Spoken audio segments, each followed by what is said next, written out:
اللہ تعالی سورۃ القصص آیت 1 تا 3 میں فرماتے ہیں، شروع اللہ کے نام سے جو بڑا مہربان نہایت رحم والا ہے۔ تا سین میم، یہ روشن کتاب کی آیات ہیں۔ ہم آپ کے سامنے موسیٰ اور فرعون کا صحیح واقعہ بیان فرماتے ہیں ان لوگوں کے لیے جو ایمان رکھتے ہیں۔ ان آیات میں اہل ایمان کے لیے نصیحت اور یاد دہانی ہے، جبکہ انہی آیات میں فاسق، نافرمان اور کجرا لوگوں کے لیے ڈراوا اور وعید ہے۔ موسیٰ علیہ السلام اللہ تعالیٰ کے مخلص پیغمبر ہیں، انہیں اللہ سے ہم کلام ہونے کا شرف بھی حاصل ہے۔ اللہ تعالیٰ نے آپ کا ذکر خیر سورہ مریم آیت 51 میں ان الفاظ میں فرمایا ہے، اس قرآن میں موسیٰ کا ذکر بھی کیجئے جو چنا ہوا اور رسول اور نبی تھا۔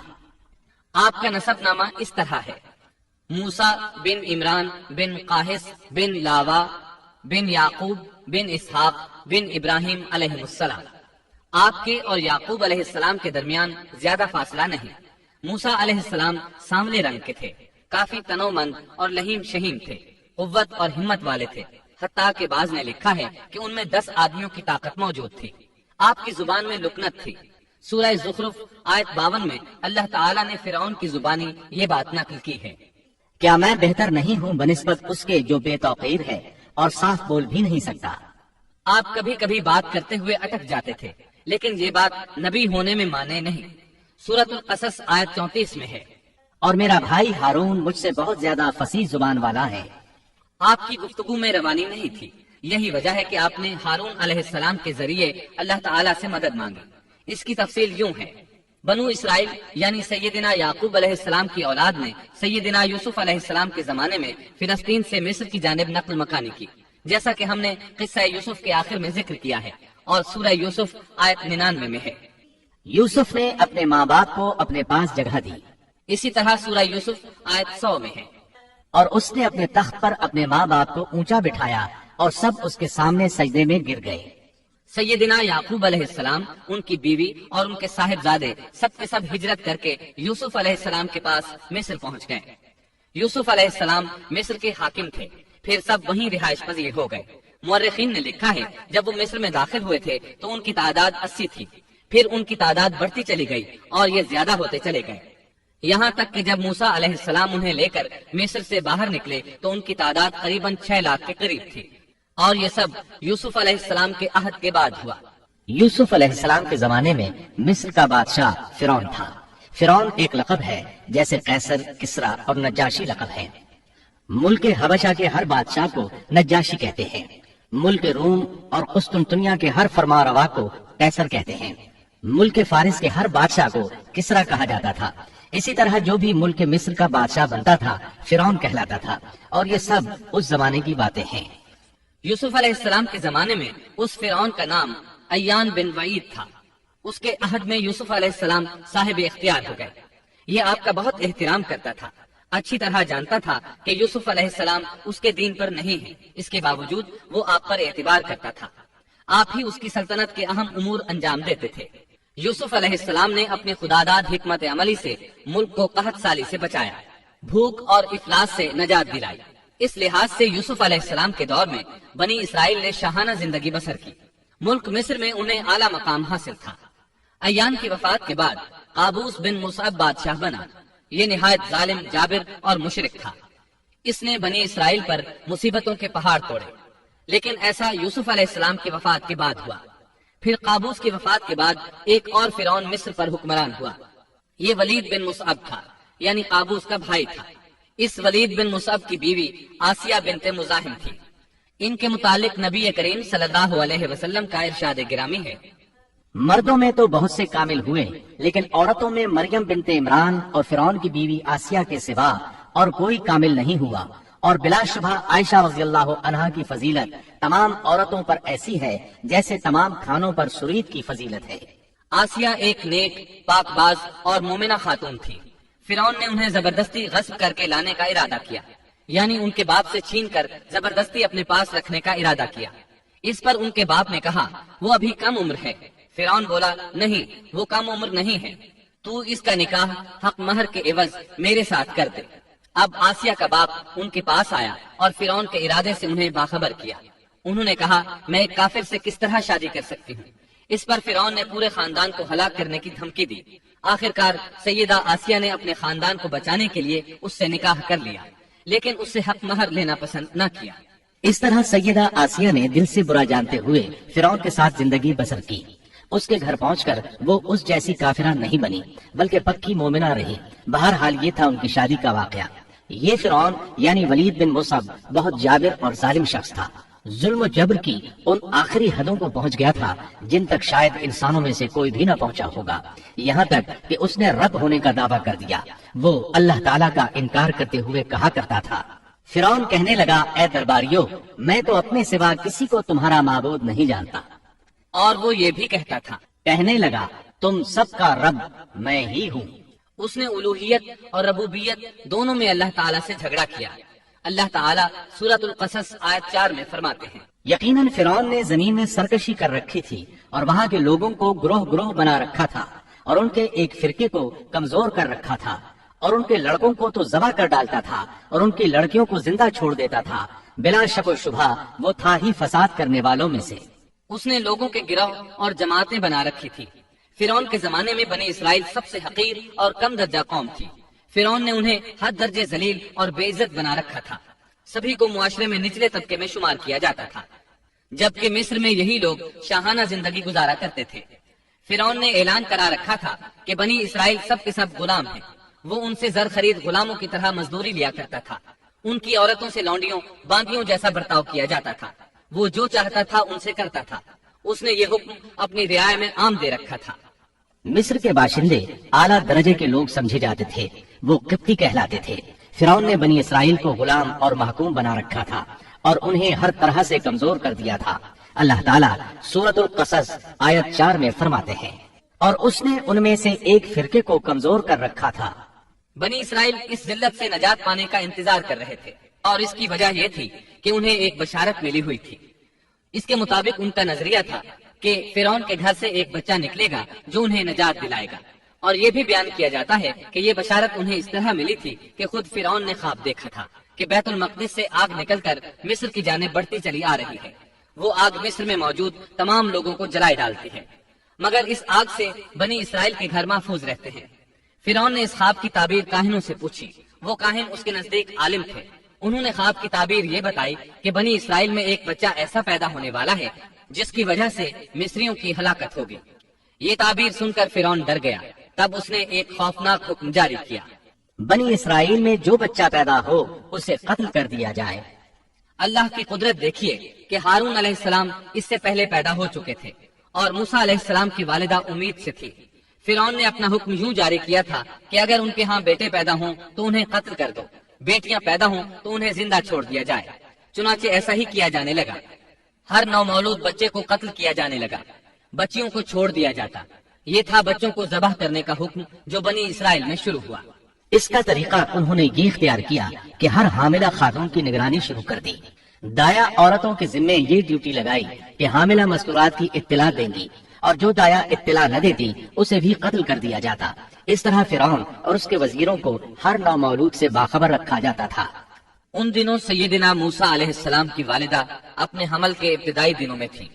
انہوں نے اس بات کو چھپائے رکھا اور دایا کا کام کرنے والی عورتوں سے بھی خود کو چھپائے رکھا، یہاں تک کہ درد ذہ کا وقت آ پہنچا اور انہوں نے بچے کو جنم دیا۔ اس بارے میں سوائے قریبی لوگوں کے کوئی نہیں جانتا تھا۔ بچے کی پیدائش کے بعد وہ فکر مند رہنے لگی۔ حمل کے دنوں میں تو انہوں نے خود کو چھپا لیا تھا، اب بچے کو کیسے چھپائیں؟ پھر بھی اپنی پوری کوشش کرتی رہی، یہاں تک کہ ان کے پاس اللہ کا حکم آ گیا۔ یہ حکم اللہ نے ان کے دل میں ڈالا تھا، یعنی القاء کیا گیا تھا۔ یہ وہ وحی نہیں تھی جو پیغمبروں پر آتی ہے۔ سورۃ القصص آیت 7 میں ہے، اور ہم نے موسیٰ کی ماں کو وحی کی کہ اسے دودھ پلاتی رہ، اور جب تجھے اس کی نسبت کوئی خوف معلوم ہو تو اسے دریا میں بہا دینا، اور کوئی ڈر خوف یا رنج غم نہ کرنا۔ ہم یقیناً اسے تیری طرف لوٹانے والے ہیں اور اسے اپنے پیغمبروں میں بنانے والے ہیں۔ مطلب یہ تھا کہ جب تفتیش اور تحقیق شروع ہو یا خطرات بڑھ جائیں تو اسے دریا میں ڈال دیں۔ امام اسمعی رحمت اللہ علیہ نے ایک بچی کو چند اشعار گنگناتے سنا تو کہنے لگے ان اشعار میں کتنی فصاحت ہے۔ اس بچی نے ان کی بات سن کر کہا، اللہ تعالیٰ کے اس فرمان کے بعد کوئی فصاحت باقی نہیں رہ گئی۔ وَأَوْحَيْنَا إلى أم موسى أن أرضعيه فإذا خفت عليه فألقيه في اليم ولا تخافي ولا تحزني إنا رادوه إليك وجاعلوه من المرسلين۔ اس آیت مبارکہ میں بیک وقت دو خبریں، دو احکام، دو حکم امتناعی اور دو بشارتیں ہیں۔ یعنی ہم نے موسیٰ کی ماں کو وحی کی کہ اسے دودھ پلاتی رہے، یہ دو خبریں ہیں، اور جب تجھے خوف محسوس ہو تو اسے دریا میں بہا دے، یہ دو حکم ہیں۔ کوئی خوف نہ کھا اور کوئی غم نہ کر، یہ دو امتناعی حکم ہیں۔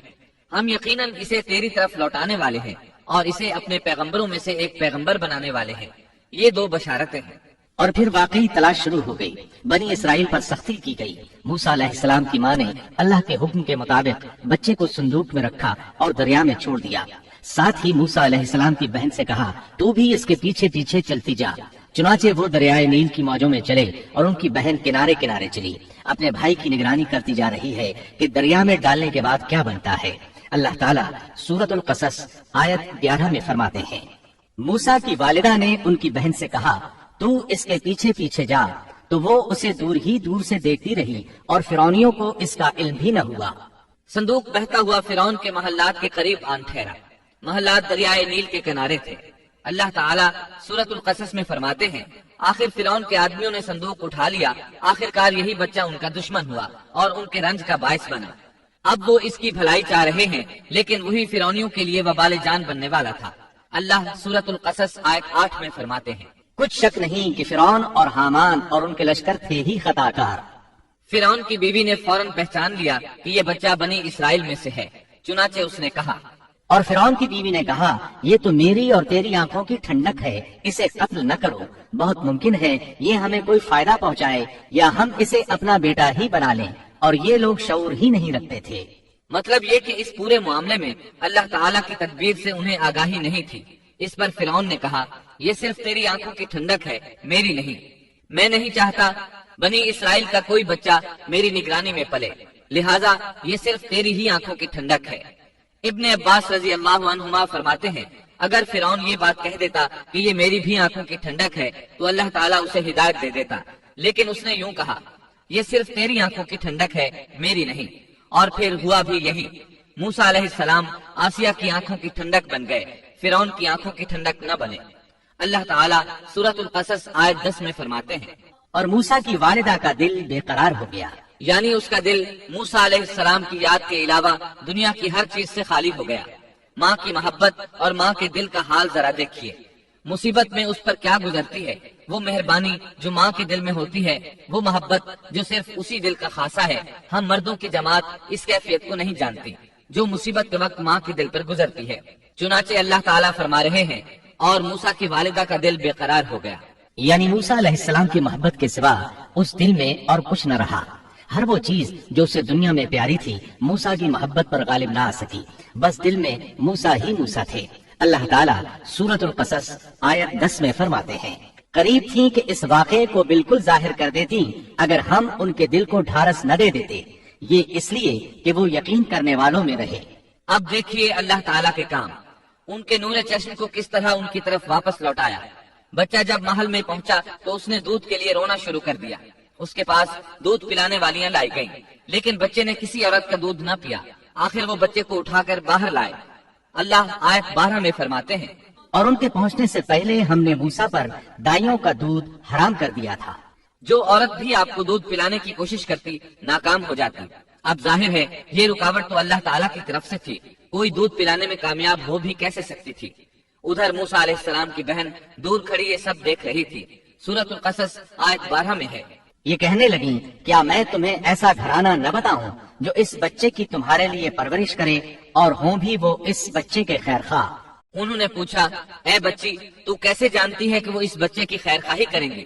بچی نے جواب دیا، اس لیے کہ وہ ایک غریب گھرانہ ہے، جب انہیں معلوم ہوگا کہ یہ بچہ فرعون کے گھر سے آیا ہے تو انہیں انعام و اکرام ملنے کی امید رہے گی۔ اس گھر میں ایک نیک سیرت خاتون ہے، وہ اس بچے کو بخوشی دودھ پلانا قبول کرے گی۔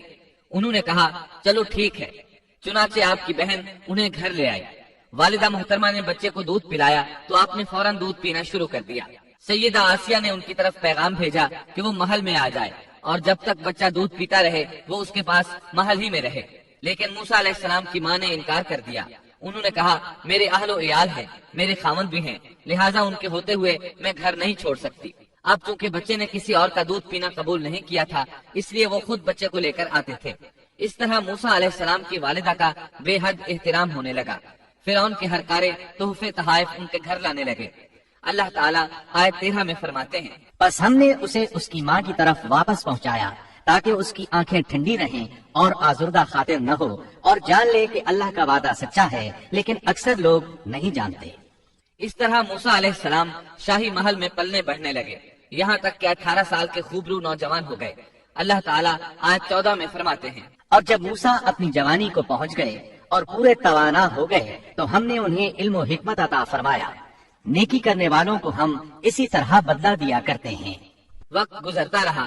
ایک روز آپ ایسے وقت میں راستے سے گزر رہے تھے جس وقت عموماً لوگ گھروں سے نہیں نکلا کرتے تھے، کہا جاتا ہے وہ دوپہر کا وقت تھا۔ آپ شہر میں داخل ہوئے، لوگ غفلت میں تھے، بس اکا دکا لوگ باہر تھے۔ آپ نے 2 آدمیوں کو لڑتے جھگڑتے دیکھا، ان میں سے ایک بنی اسرائیل کا تھا، دوسرا فرعون کی قوم سے تھا، یعنی مصری تھا۔ آپ کی قوم والے نے اپنے دشمن کے خلاف آپ سے مدد مانگی، آپ کی حمیت نے جوش مارا۔ آپ نے دیکھا مصری اس کمزور اسرائیلی کو پکڑے ہوئے تھا، بس موسیٰ علیہ السلام نے آگے بڑھ کر مصری کی ٹھوڑی پر مکہ دے مارا۔ آپ کا مقصد تو بس اسرائیلی کی مدد کرنے کا تھا، لیکن موسیٰ علیہ السلام میں بہت قوت تھی، اس لیے ایک ہی مکہ لگنے سے مصری کا کام تمام ہو گیا۔ سورۃ القصص آیت 15 میں ہے، بس موسیٰ نے اس کے مکہ مارا جس سے وہ مر گیا۔ موسیٰ علیہ السلام کو بہت تعجب ہوا کہ یہ کیا ہو گیا، ان کا قتل کرنے کا تو کوئی ارادہ نہیں تھا۔ موسیٰ علیہ السلام نے فوراً کہا، یہ تو شیطانی کام ہے۔ آپ یہ کہنا چاہتے تھے میرا ارادہ تو اسے قتل کرنے کا نہیں تھا، یہ فعل تو شیطان نے کیا ہے، شیطان ہی نے مجھے بے قابو کر دیا تھا، مجھے اپنی طاقت پر اختیار نہ رہا، مجھ سے اس انسان کے قتل والا برا کام سرزد کرا دیا۔ آیت 15 میں اللہ تعالیٰ فرماتے ہیں، یقیناً شیطان دشمن اور کھلے طور پر بہکانے والا ہے۔ اس سے معلوم ہوا کہ موسیٰ علیہ السلام جانتے تھے شیطان دشمن ہے، وہ گمراہ کرتا ہے، اور یہ بھی معلوم ہوا کہ آپ موحد تھے، توحید پرست تھے اور مشرکین میں سے نہ تھے۔ یہی تو باتیں ہیں جو اللہ تعالیٰ نے بیان فرمائی ہیں، مثلا آیت 14 میں ہے، اور نیکی کرنے والوں کو ہم اسی طرح بدلہ دیا کرتے ہیں۔ آپ ایمان پر تھے، کفر پر نہیں تھے۔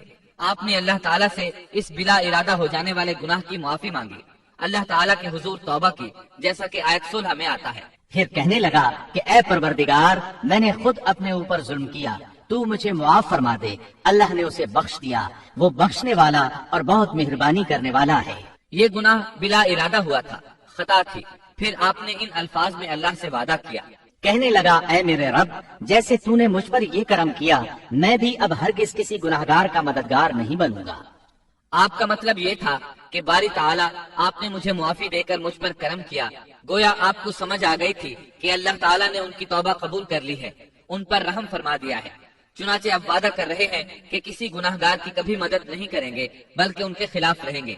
تاہم انہیں اس بات کا خدشہ لاحق ہو گیا تھا کہ کہیں انہیں اس مصری کے قتل کے بدلے میں قتل نہ کر دیا جائے، جیسا کہ آیت 18 میں آتا ہے۔ صبح ہی صبح ڈرتے اندیشے کی حالت میں خبریں لینے کے لیے شہر میں گئے۔ اچانک دیکھا کہ وہی شخص جس نے کل ان سے مدد طلب کی تھی ان سے فریاد کر رہا ہے۔ موسیٰ نے اس سے کہا کہ اس میں شک نہیں، تو صریح گمراہ ہے۔ مطلب یہ کہ جب وہ شہر پہنچے تو انہوں نے کل جیسا ہی منظر دیکھا، وہی اسرائیلی ایک دوسرے مصری سے لڑ رہا تھا۔ انہیں دیکھ کر اس نے پھر ان سے مدد مانگی۔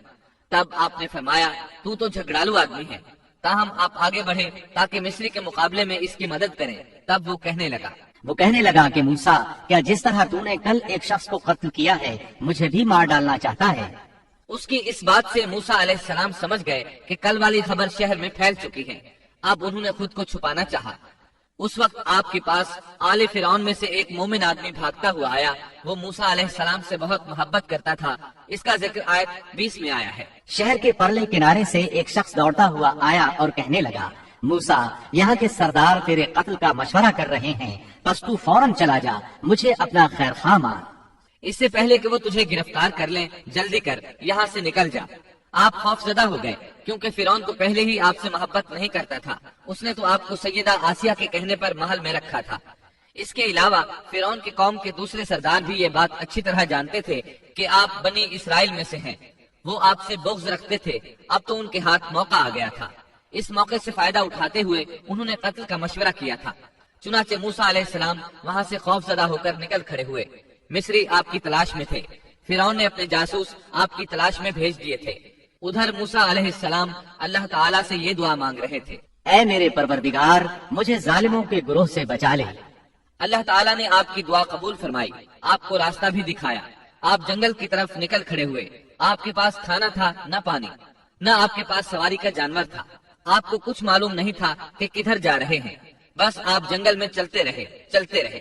آپ مصر سے فلسطین کی طرف جا رہے تھے. راستے میں آپ کے جوتے بھی ٹوٹ گئے. اب ننگے پاؤں سفر شروع ہوا. بھوک لگتی تو درختوں کے پتے کھا لیتے. اس طرح آپ مدین پہنچ گئے. آپ سن چکے ہیں مدین اللہ کے نبی شعیب علیہ السلام کی بستی تھی. اس وقت شعیب علیہ السلام کافی بوڑھے ہو چکے تھے اور یہ واقعات شعیب علیہ السلام کی قوم کی تباہی کے بعد کے ہیں. آپ مدین کے پانی پر پہنچ گئے. بستی کے باہر ان لوگوں کی پانی کی جگہ تھی. وہیں وہ لوگ اپنے جانوروں کو پانی پلاتے تھے. اپنے لیے بھی وہیں سے پانی لیتے تھے. موسیٰ علیہ السلام نے دیکھا کہ لوگ آ جا رہے ہیں. کسی کے پاس بکری ہے, کسی کے پاس اونٹ ہے. انہوں نے حوض بنا رکھے ہیں. وہ کنویں سے پانی نکال کر ان حوضوں میں ڈالتے ہیں. مال مویشی کے لیے الگ حوض ہے اور انسانوں کے لیے الگ حوض ہیں. آپ نے وہاں دو ایسی عورتوں کو دیکھا جن کے پاس بکریاں تھیں. وہ اپنی بکریوں کو پانی سے دور ایک طرف لیے کھڑی تھیں. ان کو پانی کی طرف جانے سے روکے ہوئے تھیں. آیت 23 میں ہے: مدین کے پانی پر جب آپ پہنچے تو دیکھا کہ لوگوں کی ایک جماعت وہاں پانی پلا رہی ہے اور دو عورتیں الگ کھڑی اپنے جانوروں کو روکتی ہوئی دیکھی. موسیٰ علیہ السلام کو یہ دیکھ کر حیرت ہوئی کہ سب لوگ تو اپنے جانوروں کو پانی پلا رہے ہیں اور یہ دونوں پیچھے کھڑی ہیں. یہ کیا معاملہ ہے؟ قال ما خطبكما پوچھا کہ تمہارا کیا حال ہے؟ یعنی تم اپنی بکریوں کو پانی کیوں نہیں پلا رہے؟ آیت 23 میں آتا ہے: وہ بولی کہ جب تک یہ چرواہے واپس نہ لوٹ جائیں ہم پانی نہیں پلاتی اور ہمارے والد بہت بڑی عمر کے بوڑھے ہیں. مطلب یہ کہ اتنی بھیڑ میں ہم کیسے داخل ہوں. یہ سن کر موسیٰ علیہ السلام آگے بڑھے. طاقت سے ان لوگوں کو پیچھے ہٹایا اور پانی نکال کر ان کی بکریوں کو پلایا. پھر ایک درخت کے سائے تلے جا بیٹھے اور یوں دعا کرنے لگے: اے پروردگار، تو جو کچھ بھلائی میری طرف اتارے میں اس کا محتاج ہوں. سیدنا عبداللہ بن عباس رضی اللہ عنہما بیان کرتے ہیں کہ سیدنا موسیٰ علیہ السلام ننگے پاؤں مدین پہنچے تھے. ان کے پیروں کی جلد اتر گئی تھی. پیٹ بھوک کی شدت کی وجہ سے کمر سے لگ رہا تھا. درختوں کے پتے کھاتے رہے تھے اس لیے ان کے منہ سے پتوں کی بو آتی تھی. لہٰذا اس وقت وہ سخت حاجت مند تھے. بھوک شدید تھی. اذیت بھی بہت پہنچی تھی لیکن وہ کسی سے بھی سوال کرنے کے لیے تیار نہیں تھے. ان دونوں عورتوں میں سے ایک نے ان کی دعا کے الفاظ سن لیے. دونوں اپنے والد شعیب علیہ السلام کے پاس آئیں. انہیں موسیٰ علیہ السلام کے بارے میں بتایا. یہ بھی بتایا کہ وہ شخص محتاج ہے لیکن بہت خوددار ہے، جیسا کہ آیت 25 میں ہے. اتنے میں ان دونوں عورتوں میں سے ایک ان کی طرف شرم و حیا سے چلتی ہوئی آئی اور کہنے لگی: میرے باپ آپ کو بلا رہے ہیں. آپ نے ہمارے جانوروں کو جو پانی پلایا ہے اس کی اجرت دینا چاہتے ہیں. موسیٰ علیہ السلام خوددار ہونے کے باوجود اس وقت شدید حاجت مند تھے. چنانچہ موقع کی مناسبت سے ساتھ چل پڑے. وہ عورت مارے حیا کے چھپ رہی تھی. یہ بات محسوس کر کے موسیٰ علیہ السلام اس سے آگے چلنے لگے. کوئی موڑ نہ ہوتا تو لڑکی اس سمت میں کنکر پھینک دیتی. موسیٰ علیہ السلام اس سمت میں مڑ جاتے. اس طرح وہ گھر تک پہنچے. موسیٰ علیہ السلام کی ملاقات شعیب علیہ السلام سے ہوئی. انہوں نے اپنے بارے میں بتایا. جو واقعات ان کے ساتھ پیش آئے تھے وہ بتائے. شعیب علیہ السلام نے ان سے فرمایا: کہنے لگے اب نہ ڈر، تو نے ظالم قوم سے نجات پالی. اس وقت دونوں لڑکیوں میں سے ایک نے کہا ان دونوں میں سے ایک نے کہا کہ ابا جان آپ انہیں مزدوری پر رکھ لیجئے، کیونکہ جنہیں آپ اجرت پر رکھیں ان میں سے سب سے بہتر وہ ہے جو مضبوط اور ایماندار ہو. پھر شعیب علیہ السلام نے ان سے اپنی ایک بیٹی کا نکاح کرنا چاہا، جبکہ موسیٰ علیہ السلام کے پاس تو کوئی چیز نہیں تھی. لہذا سوال یہ پیدا ہوا کہ حق مہر کیا طے کیا جائے. اس نے کہا میں اپنی ان دونوں لڑکیوں میں سے ایک کو آپ کے نکاح میں دینا چاہتا ہوں، اس پر کہ آپ 8 سال تک میرا کام کاج کریں. ساتھ ہی فرمایا ہاں اگر آپ 10 سال پورے کریں تو یہ آپ کی طرف سے بطور احسان کے ہے. یعنی 8 سال تک آپ ضرور بکریاں چرائیں گے. اس کے بعد کے 2 سال کا آپ کو اختیار ہے. اگر آپ خوشی سے 2 سال تک اور بھی میرا کام کریں تو اچھا ہے، ورنہ آپ پر لازم نہیں ہے، جیسا کہ آیت 27 میں ہے. میں ہرگز یہ نہیں چاہتا کہ آپ کو کسی مشقت میں ڈالوں. اللہ کو منظور ہے تو آگے چل کر آپ مجھے بھلا آدمی پائیں گے۔ شعیب علیہ السلام کی بات کا موسیٰ علیہ السلام نے جو جواب دیا وہ آیت 28 میں ہے۔ موسیٰ نے کہا خیر تو یہ بات میرے اور آپ کے درمیان پختہ ہو گئی، میں ان دونوں مدتوں میں سے جسے پورا کروں مجھ پر کوئی زیادتی نہ ہو، ہم یہ جو کچھ کہہ رہے ہیں اس پر اللہ کا ساز ہے۔ مطلب یہ کہ سیدنا موسیٰ علیہ السلام کہہ رہے ہیں کہ اب یہ اختیار میرا ہے کہ میں 8 سال پورے کروں یا 10 سال، مجھ پر کوئی زیادتی نہیں ہوگی۔ ابن عباس رضی اللہ عنہما سے پوچھا گیا موسیٰ علیہ السلام نے کون سی مدت پوری کی تھی؟ آپ نے فرمایا انہوں نے 10 سال پورے کیے تھے۔ موسیٰ علیہ السلام نے ادھر 10 سال پورے کیے، یعنی اپنا عہد پورا کیا۔ اب انہیں خیال آیا کہ کافی وقت گزر چکا ہے اور حالات بھی بدل چکے ہیں، لہٰذا اب میں واپس مصر جا سکتا ہوں، اپنی والدہ، اپنے بھائی اور بہن سے ملنا چاہیے۔ جب موسیٰ نے مدت پوری کر لی اور اپنے گھر والوں کو لے کر چلے، مطلب یہ کہ 10 سال پورے کر لیے، اب اپنی بیوی کو لے کر مصر کی طرف روانہ ہوئے۔ لیکن آپ مصر کا راستہ تو جانتے ہی نہ تھے، کسی سے پوچھنا چاہتے تھے، رات سرد تھی، سردی پورے زوروں پر تھی، ان کے پاس آگ جلانے کے لیے کچھ نہ تھا، انہیں آگ کی تلاش تھی۔ اللہ تعالیٰ سورہ طٰہٰ آیت 9 تا 10 میں فرماتے ہیں تجھے موسیٰ کا قصہ بھی معلوم ہے جبکہ اس نے آگ دیکھی۔ موسیٰ علیہ السلام کو دور، بہت دور پہاڑ کی چوٹی پر آگ نظر آئی اور انہیں آگ کی شدید ضرورت تھی تاکہ آگ تاپ سکیں اور اس کے ذریعے راستہ دیکھ سکیں، اور رات انتہائی سرد اور تاریک تھی، اور یہ سب تقدیر الہی ہے۔ وہی ذات ہے جس نے رات کو تاریک اور سرد بنایا تھا، اسی نے آگ کی شدید حاجت پیدا کی تھی تاکہ آپ کو نبوت سے سرفراز کیا جا سکے۔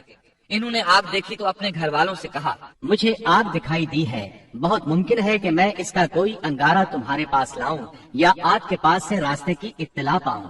جب موسیٰ علیہ السلام آگ کے قریب پہنچ گئے تو وہاں ایک عجیب ہی نظارہ تھا۔ قرآن کریم نے اور بھی کئی منظر بیان فرمائے ہیں، لیکن یہ منظر ان سب سے انوکھا منظر تھا۔ یہ آگ نہیں تھی بلکہ ایک بہت بڑے کانٹے دار درخت کے اندر سے نور نکل رہا تھا، یا یوں کہہ لیں کہ درخت سے آگ کے شعلے نکل رہے تھے۔ موسیٰ علیہ السلام بہت حیران ہوئے، ذرا اور قریب ہوئے تو درخت اور زیادہ منور نظر آیا، پھر انتہائی قریب چلے آئے، تب اس درخت میں سے آواز سنائی دی۔ یہ آواز اللہ سبحانہ و تعالی اور ایک انسان کے درمیان براہ راست خطاب تھا۔ اس جیسے خطاب کی مثال اور کہیں نہیں ملتی۔ سورہ طٰہٰ آیت 11 اور 12 میں ہے۔ جب وہ وہاں پہنچے تو آواز دی گئی اے موسیٰ یقیناً میں ہی تیرا پروردگار ہوں، تو اپنے جوتے اتار دے اس لیے کہ تو پاک میدان طوا میں ہے۔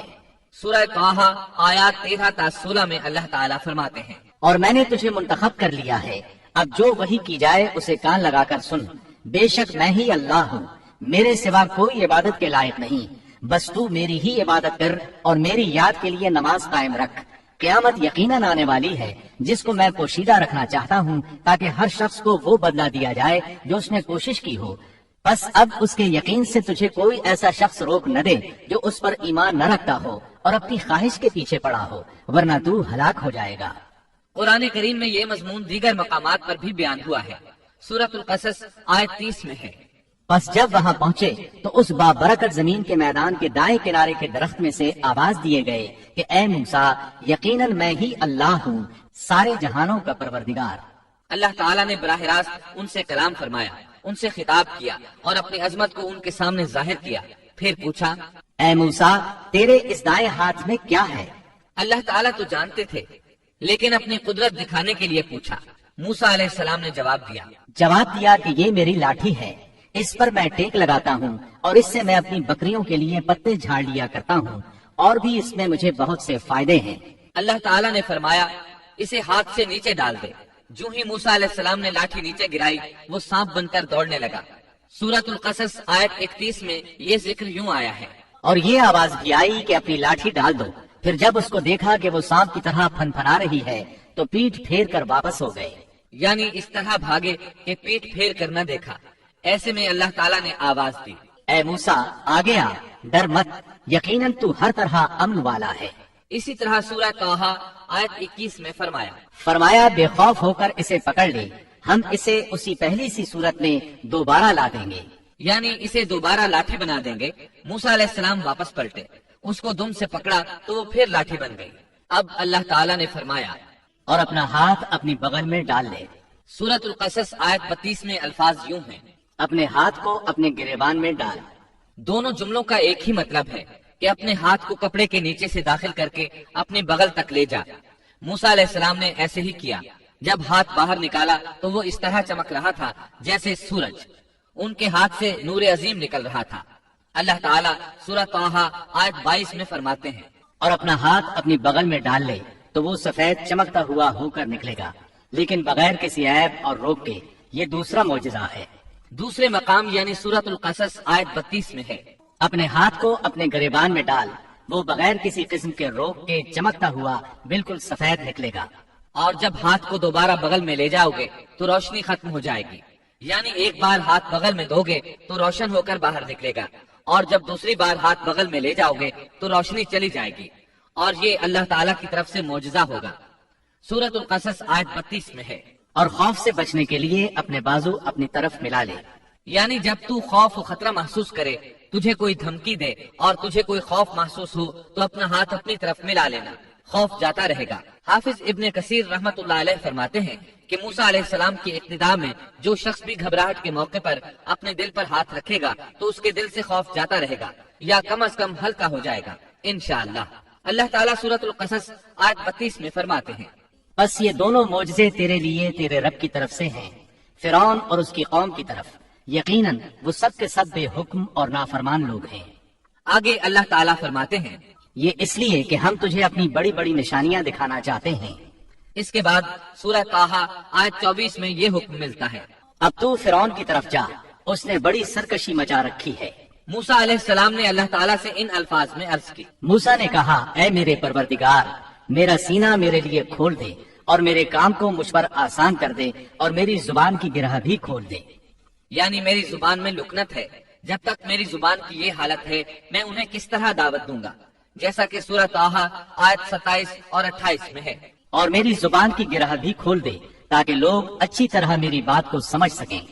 حافظ ابن کثیر رحمت اللہ علیہ فرماتے ہیں کہ آپ کے بچپن کے زمانے میں آپ کے سامنے کھجور اور انگارے رکھے گئے تھے۔ آپ نے انگارہ لے کر منہ میں رکھ لیا تھا، جس سے زبان میں لکنت ہو گئی۔ پھر اللہ تعالیٰ سے دعا کی کہ میری زبان کی گرہ کھل جائے۔ موسیٰ علیہ السلام کے اس ادب کو دیکھیے کہ صرف حاجت کے بقدر سوال کیا، یہ نہیں کہا کہ میری زبان بالکل صاف ہو جائے، بلکہ اتنا کہا کہ میری زبان کی گرہ کھل جائے تو لوگ میری بات سمجھ لیں۔ سورہ طٰہٰ آیات 29 تا 36 میں ہے، اور میرا وزیر میرے کنبے میں سے کر دے، یعنی میرے بھائی ہارون کو، تو اس سے میری کمر کس دے اور اسے میرا شریک کار کر دے، تاکہ ہم دونوں کثرت سے تیری تسبیح بیان کریں اور کثرت سے تجھے یاد کریں، بے شک تو ہمیں خوب دیکھنے بھالنے والا ہے۔ اللہ تعالیٰ نے فرمایا، موسیٰ تیرے تمام سوالات پورے کر دیے گئے۔ ابن ابی حاتم میں ہے، عائشہ رضی اللہ عنہا کے بھانجے عروہ رحمت اللہ علیہ بیان کرتے ہیں کہ عائشہ رضی اللہ عنہا عمرے کے لیے جاتے ہوئے کسی اعرابی کے ہاں مقیم تھی کہ انہوں نے ایک شخص کو سنا جو پوچھ رہا تھا کہ دنیا میں کس بھائی نے اپنے بھائی کو سب سے زیادہ نفع پہنچایا۔ اس سوال پر تمام لوگ خاموش ہو گئے اور کہہ دیا کہ ہمیں اس کا علم نہیں۔ اچانک ایک شخص بولا کہ اللہ کی قسم مجھے اس کا علم ہے۔ عائشہ رضی اللہ عنہا فرماتی ہیں کہ اس شخص کی بات سن کر میں نے دل میں کہا، یہ شخص کتنی بڑی جسارت کر رہا ہے کہ انشاءاللہ کہے بغیر اس نے قسم اٹھا دی۔ پھر لوگوں نے اس سے کہا کہ بتاؤ۔ اس نے کہا، موسیٰ علیہ السلام، جنہوں نے اپنی دعا سے اپنے بھائی ہارون کو نبوت دلوائی۔ عائشہ رضی اللہ عنہا فرماتی ہیں کہ میں یہ بات سن کر دنگ رہ گئی اور دل میں کہا کہ واقعی اس سے زیادہ کوئی بھائی اپنے بھائی کو فائدہ نہیں پہنچا سکتا۔ اللہ نے سچ فرمایا ہے کہ موسیٰ علیہ السلام اللہ کے پاس بڑے آبرودار تھے۔ اس طرح موسیٰ علیہ السلام کی سفارش سے اللہ تعالیٰ نے ہارون علیہ السلام کو نبوت عطا فرما دی۔ اس موقع پر موسیٰ علیہ السلام نے جو کہا سورۃ القصص آیت 33 تا 35 میں آتا ہے، موسیٰ نے کہا، پروردگار، میں نے ان کے ایک آدمی کو قتل کیا تھا، اب مجھے اندیشہ ہے کہ وہ مجھے بھی قتل کر ڈالیں گے، اور میرا بھائی ہارون مجھ سے بہت صاف زبان والا ہے، تو اسے بھی میرا مددگار بنا کر میرے ساتھ بھیج دے کہ وہ مجھے سچا مانے، مجھے تو خوف ہے کہ وہ سب مجھے جھٹلائیں گے۔ اللہ تعالیٰ نے فرمایا، ہم تیرے بھائی کے ساتھ تیرا بازو مضبوط کر دیں گے اور تم دونوں کو غلبہ دیں گے، فرعون کے لوگ تم تک پہنچ ہی نہیں سکیں گے، ہماری نشانیوں کے سبب تم دونوں اور تمہاری فرمانبرداری کرنے والے ہی غالب رہیں گے۔ موسیٰ علیہ السلام نے سفر طے کیا اور فرعون کی طرف چلے آئے۔ پہلے اپنی ماں، بہن اور بھائی سے ملے، پھر اپنے بھائی ہارون کو ساتھ لے کر فرعون کی طرف چلے۔ آپ نے دستک دی تو دربانوں نے آپ کو واپس لوٹا دیا۔ وہ صرف قوم کے سرداروں ہی کو اس کے پاس جانے دیتے تھے۔ انہوں نے موسیٰ علیہ السلام سے کہا واپس چلے جاؤ۔ تب موسیٰ علیہ السلام نے فرمایا انی رسول، میں تو قاصد ہوں، پیغام لے کر آیا ہوں۔ اب قاصد تو دوسرے بادشاہوں کے ہوتے تھے، انہیں تو اندر جانے دیا جاتا تھا، چنانچہ دربانوں نے آپ کو بھی اندر جانے دیا اور وہ آپ کو پہچان نہ سکے، لیکن فرعون نے انہیں پہچان لیا۔ یہ منظر قرآن کی بہت سی آیات میں بیان ہوا ہے۔ سورۃ الشعراء آیت 15 میں ہے، اللہ نے فرمایا ہرگز ایسا نہ ہوگا، تم دونوں ہماری نشانیاں لے کر جاؤ، ہم خود سننے والے تمہارے ساتھ ہیں۔ فرعون نے موسیٰ علیہ السلام کو پہچان لیا، کہنے لگا تو موسیٰ ہے؟ جواب ملا ہاں۔ فرعون نے جو کچھ کہا سورۃ الشعراء آیت 18 تا 22 میں ہے۔ فرعون نے کہا کیا ہم نے تجھے تیرے بچپن کے زمانے میں اپنے ہاں نہیں پالا تھا، اور تو نے اپنی عمر کے بہت سے سال ہم میں نہیں گزارے؟ پھر تو اپنا وہ کام کر گیا جو کر گیا، اور تو ناشکروں میں سے ہے۔ موسیٰ نے جواب دیا میں نے یہ کام اس وقت کیا تھا جب میں راستہ بھولے ہوئے لوگوں میں سے تھا، پھر تم سے خوف کھا کر میں بھاگ گیا، پھر مجھے میرے رب نے حکم اور علم دیا اور مجھے اپنے پیغمبروں میں سے کر دیا۔ مجھ پر کیا تیرا یہی احسان ہے جسے تو جتا رہا ہے کہ تو نے بنی اسرائیل کو غلام بنا رکھا ہے؟ موسیٰ علیہ السلام نے یہ باتیں فرعون سے پورے روب اور دبدبے سے کہیں۔ تب فرعون بولا وما رب العالمین، وہ رب کون ہے جس کی طرف تو ہمیں بلانا چاہتا ہے؟ موسیٰ علیہ السلام نے فرمایا وہ آسمانوں اور زمین اور ان کے درمیان کی تمام چیزوں کا رب ہے اگر تم یقین رکھنے والے ہو۔ یہ باتیں موسیٰ علیہ السلام نے فرعون کے دربار میں سر عام تمام لوگوں کو مخاطب کر کے کہی تھی۔ آپ کی بات کا فرعون نے جو جواب دیا وہ سورۃ الشعراء آیت 25 تا 28 میں ہے۔ فرعون نے اپنے ارد گرد والوں سے کہا کیا تم سن نہیں رہے؟ موسیٰ نے فرمایا وہ تمہارا اور تمہارے اگلے باپ دادوں کا پروردگار ہے۔ فرعون نے کہا لوگوں تمہارا یہ رسول جو تمہاری طرف بھیجا گیا ہے یہ تو یقیناً دیوانہ ہے۔ موسیٰ نے فرمایا وہی مشرق اور مغرب کا اور ان کے درمیان کی تمام چیزوں کا رب ہے اگر تم عقل رکھتے ہو۔ موسیٰ علیہ السلام نے اب ایسی چیزوں کا ذکر شروع کیا جو فرعون کے بس میں نہیں تھی، اس لیے کہ فرعون کہتا تھا میں رب ہوں، جبکہ موسیٰ علیہ السلام فرما رہے تھے آسمانوں کا، زمینوں کا، مشرق اور مغرب کا رب اللہ ہے۔ اور یہ وہ چیزیں تھیں جن کو سب جانتے تھے کہ یہ فرعون کی دسترس میں نہیں ہیں۔ جب معاملہ یہاں تک پہنچ گیا یعنی خطرناک حد تک پہنچ گیا تو فرعون نے ان الفاظ میں دھمکی دی۔ فرعون کہنے لگا سن لے، اگر تو نے میرے سوا کسی اور کو معبود بنایا تو میں تجھے قیدیوں میں ڈال دوں گا۔ جواب میں موسیٰ علیہ السلام نے فرمایا اگرچہ میں تیرے پاس کوئی ظاہر چیز لے آؤں۔ جواب میں فرعون نے کہا اگر تو سچوں میں سے ہے تو اس کو پیش کر۔ اب وقت آ چکا تھا کہ موسیٰ علیہ السلام اس کے سامنے معجزات ظاہر فرماتے۔ سورہ طٰہٰ آیات 47 تا 51 میں یہ ذکر اس طرح ملتا ہے ہم تیرے پروردگار کے بھیجے ہوئے ہیں، تو ہمارے ساتھ بنی اسرائیل کو بھیج دے، ان کی سزائیں ختم کر دے۔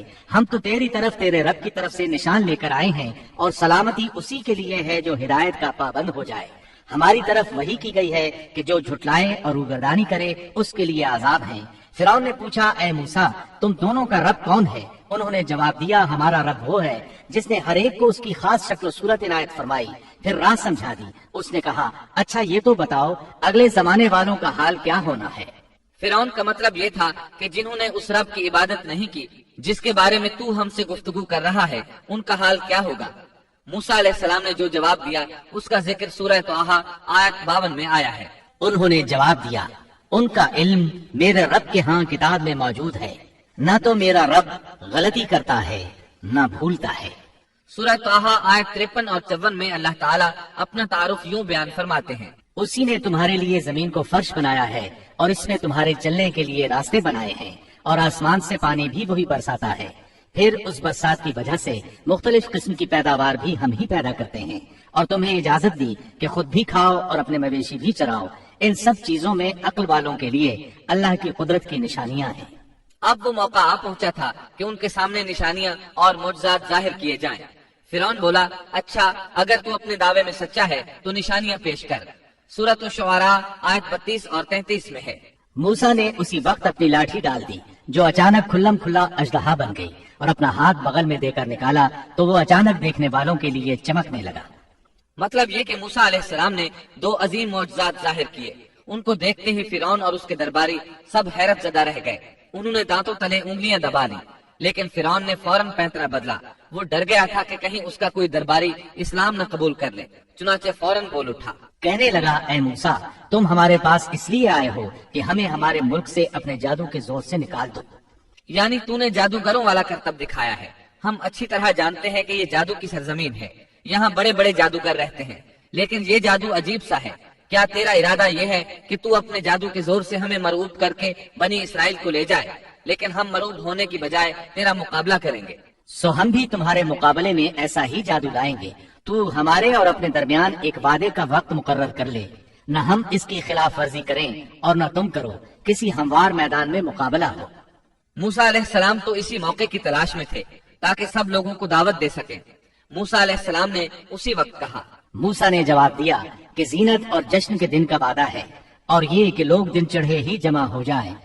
مطلب یہ تھا کہ چاشت کے وقت لوگوں کو جمع ہونے کے لیے کہا جائے. فرعون نے 40 جادوگر بلائے، اپنی مرضی سے ان کا انتخاب کیا. وہ سب کے سب نوجوان تھے. انہوں نے بڑے بڑے جادوگروں سے بچپن ہی سے جادو کا فن سیکھنا شروع کر دیا تھا. اپنے بچپن سے لے کر جوانی تک وہ جادو ہی سیکھتے رہے تھے. غرض سب کے سب یعنی 40 جادوگر جمع ہو گئے. پھر میدان میں آئے. موسیٰ علیہ السلام نے انہیں جن الفاظ میں ڈرایا وہ سورہ طٰہٰ آیت 61 میں آئے ہیں. موسیٰ نے ان سے کہا تمہاری شامت آ چکی ہے. اللہ تعالیٰ پر جھوٹ اور افتراء نہ باندھو. کہیں اللہ تمہیں کسی قسم کی سزا سے نیست و نابود نہ کر دے، اور جو جھوٹ باندھتا ہے وہ بالآخر ناکام ہی رہتا ہے. جادوگروں نے یہ سن کر چہمے گوئیاں شروع کر دی. ان کو لوگ تو سن رہے تھے لیکن فرعون نہیں سن رہا تھا. سورہ طٰہٰ آیت 62 میں ہے. بس یہ لوگ آپس کے مشوروں میں مختلف رائے ہو گئے اور چھپ کر چپکے مشورہ کرنے لگے. مطلب یہ کہ وہ آپس میں کہنے لگے ممکن ہے یہ نبی ہی ہوں. انہوں نے ہمیں پہلے ہی خبردار کر دیا ہے. کچھ کی رائے اس کے خلاف تھی. پھر صلاح مشورے کے بعد یہ سب فرعون کے پاس آئے اور کہنے لگے اگر ہم غالب آ گئے تو کیا ہمیں کوئی بڑا صلہ اور انعام بھی ملے گا؟ جواب میں فرعون نے کہا ہاں، بلکہ اس سے بڑھ کر یہ کہ تم اس صورت میں ہمارے مقرب لوگوں میں داخل ہو جاؤ گے. اب ان میں لالچ پیدا ہوا. لوگوں میں اعلان کرنے لگے کہنے لگے بے شک یہ دونوں محض جادوگر ہیں.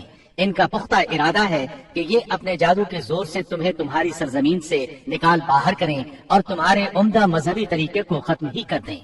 پھر آپس میں باتیں کرتے ہوئے یوں کہنے لگے کہ اختلاف نہ کرو، سب مل کر اپنی تدبیر آزماؤ اور صف بنا کر مقابلے میں آؤ. چنانچہ 40 کے 40 جادوگر ایک ہی صف بنا کر فخر اور غرور سے چلتے ہوئے موسیٰ علیہ السلام کی طرف بڑھنے لگے. ادھر موسیٰ علیہ السلام آگے بڑھے، بس ہارون علیہ السلام آپ کے پیچھے تھے.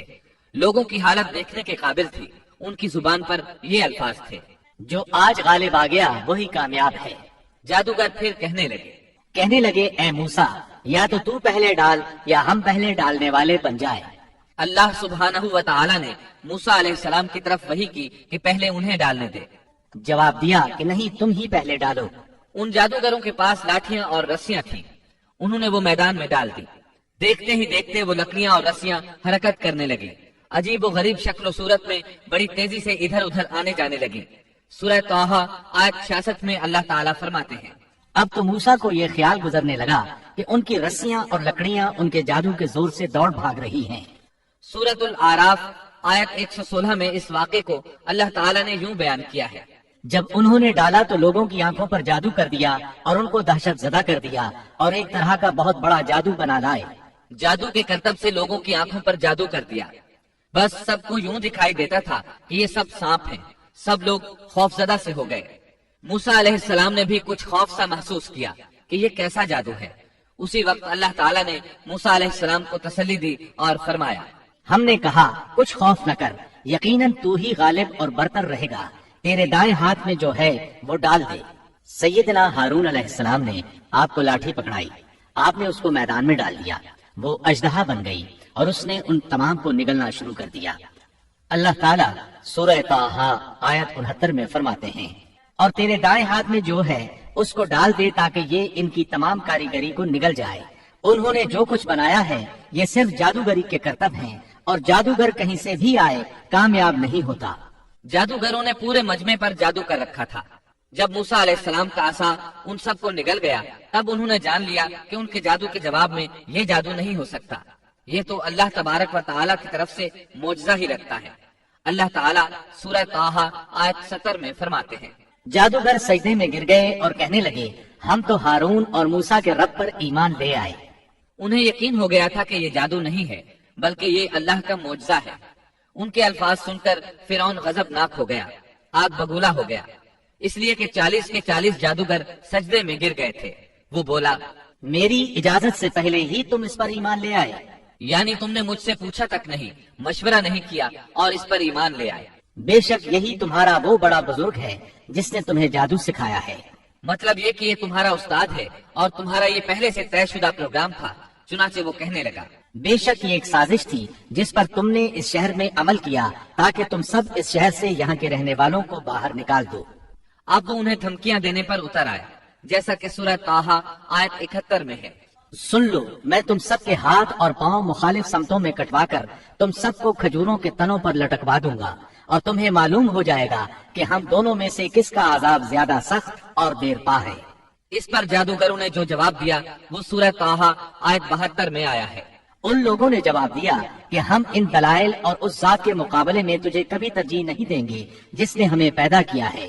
تجھے جو کرنا ہے دل کھول کر کر ڈال، تو سوائے اس کے کہ اس دنیاوی زندگی میں کچھ کر لے، اور کر بھی کیا سکتا ہے۔ فرعون نے فوراً ان جادوگروں کو مذکورہ سزا دلوائی اور جادوگر یہ کہتے ہوئے چلے، اب ہم اپنے پروردگار پر ایمان لا چکے تاکہ وہ ہمارے پچھلے گناہ معاف کر دے، اور تو نے جو جادو کے سلسلے میں ہم پر زور ڈالا اس کو بھی معاف کر دے، اور اللہ تعالیٰ ہی بہتر اور سدا باقی رہنے والا ہے۔ سیدنا عبداللہ بن عباس رضی اللہ عنہما فرماتے ہیں کہ ان جادوگروں کے علاوہ اس قوم سے 3 ہی افراد ایمان لائے تھے، ایک آسیہ، دوسرا وہ دوڑ کر آنے والا آدمی، اور تیسرا وہ آدمی جو آل فرعون میں سے تھا اور اپنے ایمان کو چھپائے ہوئے تھا۔ باقی سب کے سب کفر پر ہی ڈٹے رہے۔ اب سب پر حق عیاں ہو چکا تھا۔ فرعون نے اپنی خاص جماعت سے مشورہ کیا کہ اب کیا کیا جائے۔ انہوں نے مشورہ دیا کہ بنی اسرائیل پر عذاب بڑھا دیا جائے۔ سورۃ المومن آیت 25 میں اس کا ذکر آیا ہے۔ جب ان کے پاس موسیٰ ہماری طرف سے دین حق لے کر آئے تو انہوں نے کہا، جو اس کے ساتھ ایمان لانے والے ہیں ان کے لڑکوں کو مار ڈالو اور ان کی لڑکیوں کو زندہ رکھو۔ کافروں کی جو ہیلا سازی ہے وہ غلطی ہی میں ہے۔ اب بنی اسرائیل پر دوبارہ آزمائش کا مرحلہ شروع ہو گیا۔ فرعون کہنے لگا، اور فرعون نے کہا، مجھے چھوڑو کہ میں موسیٰ کو مار ڈالوں، اسے چاہیے کہ اپنے رب کو پکارے، مجھے تو ڈر ہے یہ کہیں تمہارا دین نہ بدل ڈالے یا ملک میں کوئی بہت بڑا فساد نہ برپا کر دے۔ اس کی ان باتوں اور ارادہ قتل کے مقابلے میں موسیٰ علیہ السلام اللہ تعالیٰ سے یوں دعا مانگتے ہیں۔ موسیٰ نے کہا، میں اپنے اور تمہارے رب کی پناہ میں آتا ہوں ہر اس تکبر کرنے والے شخص سے جو روز حساب پر ایمان نہیں رکھتا۔ آل فرعون میں سے ایک آدمی جو پوشیدہ طور پر ایمان لا چکا تھا فوراً اس معاملے میں دخل دیتا ہے، اور ایک مومن شخص نے جو فرعون کے خاندان میں سے تھا اور اپنا ایمان چھپائے ہوئے تھا کہا کہ کیا تم ایک شخص کو محض اس بات پر قتل کرتے ہو کہ وہ کہتا ہے میرا رب اللہ ہے اور تمہارے رب کی طرف سے دلیلیں لے کر آیا ہے۔ وہ انہیں دعوت دیتا ہے، اور یہ وقت دعوت کا کتنا عظیم وقت ہے۔ اس نے کہا، اس آدمی کی پیروی کرو۔ پھر فرعون کو اللہ تعالیٰ کی نعمتیں یاد دلاتا ہے، نبی کی مخالفت سے روکتا ہے۔ آخرکار فرعون اسے بھی مار ڈالنے پر تل جاتا ہے، لیکن اللہ تعالیٰ اسے بچا لیتے ہیں، جیسا کہ سورۃ المومن آیت 45 میں ہے۔ پس اللہ تعالیٰ نے اسے تمام برائیوں سے محفوظ رکھا جو ان لوگوں نے سوچ رکھی تھیں، اور فرعون والوں پر بری طرح کا عذاب الٹ دیا۔ مسلسل تبلیغ اور معجزات دکھانے کے باوجود موسیٰ علیہ السلام پر بنی اسرائیل کے علاوہ آل فرعون سے تھوڑے سے لوگ ایمان لائے تھے۔ اکثر لوگ فرعون اور سرداروں کے ڈر کی وجہ سے کفر و سرکشی پر ہی بضد رہے، جیسا کہ اللہ تعالیٰ سورہ یونس آیت 38 میں فرماتے ہیں۔ بس موسیٰ پر ان کی قوم میں سے صرف چند آدمی ہی ایمان لائے تھے، وہ بھی فرعون سے اور اپنے حکام سے ڈرتے ڈرتے کہ کہیں ان کو تکلیف نہ پہنچائے، اور یقیناً فرعون اس ملک میں زور رکھتا تھا اور وہ حد سے بڑھا ہوا تھا۔ بنی اسرائیل پر آزمائشیں شروع ہو گئیں تو موسیٰ علیہ السلام نے ان سے فرمایا، اور موسیٰ نے کہا، اے میری قوم، اگر تم اللہ پر ایمان رکھتے ہو تو اسی پر توکل کرو اگر تم اطاعت کرنے والے ہو۔ انہوں نے عرض کیا کہ ہم نے اللہ ہی پر توکل کیا ہے۔ پہلے اگرچہ انہوں نے موسیٰ علیہ السلام سے شکوہ کیا تھا اور یہ کہا تھا، ہم تو ہمیشہ مصیبت ہی میں رہے، آپ کی تشریف آوری سے پہلے بھی اور آپ کی تشریف آوری کے بعد میں بھی۔ مطلب یہ تھا کہ آپ کی پیدائش سے پہلے بھی فرعون نے ہمارے لڑکے ذبح کیے، اور آپ کے دعوی نبوت کے بعد بھی یہی حال ہے۔ البتہ بعد میں انہوں نے اپنے اس جواب سے رجوع کر لیا، معافی مانگی اور یوں کہا، انہوں نے عرض کیا کہ ہم نے اللہ ہی پر توکل کیا، اے ہمارے پروردگار، ہم کو ان ظالموں کے لیے فتنہ نہ بنا اور ہمیں اپنی رحمت سے ان کافر لوگوں سے نجات دے۔ اس کے بعد اللہ تعالیٰ نے موسیٰ علیہ السلام کو وحی فرمائی. اس کا ذکر سورہ یونس آیت 87 میں ہے. اور ہم نے موسیٰ اور ان کے بھائی کے پاس وحی بھیجی کہ تم دونوں اپنی قوم کے لیے مصر میں گھر بنا لو. مطلب یہ کہ اپنے گھروں ہی کو مسجد بنا لو. یعنی فرعون کی طرف سے سختی اور نگرانی زیادہ ہے اور تمہارے لیے مسجدوں میں آ کر نماز پڑھنا ممکن نہیں، تو تم گھروں ہی میں نماز ادا کرتے رہو، جیسا کہ سورہ یونس آیت 87 میں ہے. اور نماز کے پابند رہو اور آپ مسلمانوں کو بشارت دے دیں. اسی موقع پر موسیٰ علیہ السلام نے ایک دعا فرمائی. اور موسیٰ نے عرض کیا، اے ہمارے رب، تو نے فرعون کو اور اس کے سرداروں کو سامان زینت اور طرح طرح کے مال دنیاوی زندگی میں دیے. اے ہمارے رب، اسی واسطے دیے ہیں کہ وہ تیری راہ سے گمراہ کریں. اے ہمارے رب، ان کے مالوں کو نیست و نابود کر دے اور ان کے دلوں کو سخت کر دے، سو یہ ایمان نہ لانے پائیں یہاں تک کہ دردناک عذاب کو دیکھ لیں. مورخین کہتے ہیں فرعون کی قوم کے بڑے بڑے سرداروں کے مال، حتیٰ کہ ان کے کھانے کی چیزیں پتھر اور مٹی کے ڈھیلے بن گئے، یہاں تک کہ انڈے اور دال بھی. اور یہ اس بات کا نتیجہ تھا کہ اللہ تعالیٰ نے موسیٰ اور ہارون علیہ السلام کی دعا کو قبول فرما لیا ہے، جیسا کہ اللہ تعالیٰ سورہ یونس آیت 89 میں فرماتے ہیں. حق تعالیٰ نے فرمایا کہ تم دونوں کی دعا قبول کر لی گئی، سو تم ثابت قدم رہو اور ان لوگوں کی راہ نہ چلنا جن کو علم نہیں. اس کے بعد بنی اسرائیل پر بلائیں اور آزمائشیں سخت ہو گئیں. سورۃ الاعراف آیت 129 میں ہے. قوم کے لوگ کہنے لگے، ہم تو ہمیشہ مصیبت ہی میں رہے، آپ کی تشریف آوری سے پہلے بھی اور آپ کی تشریف آوری کے بعد بھی.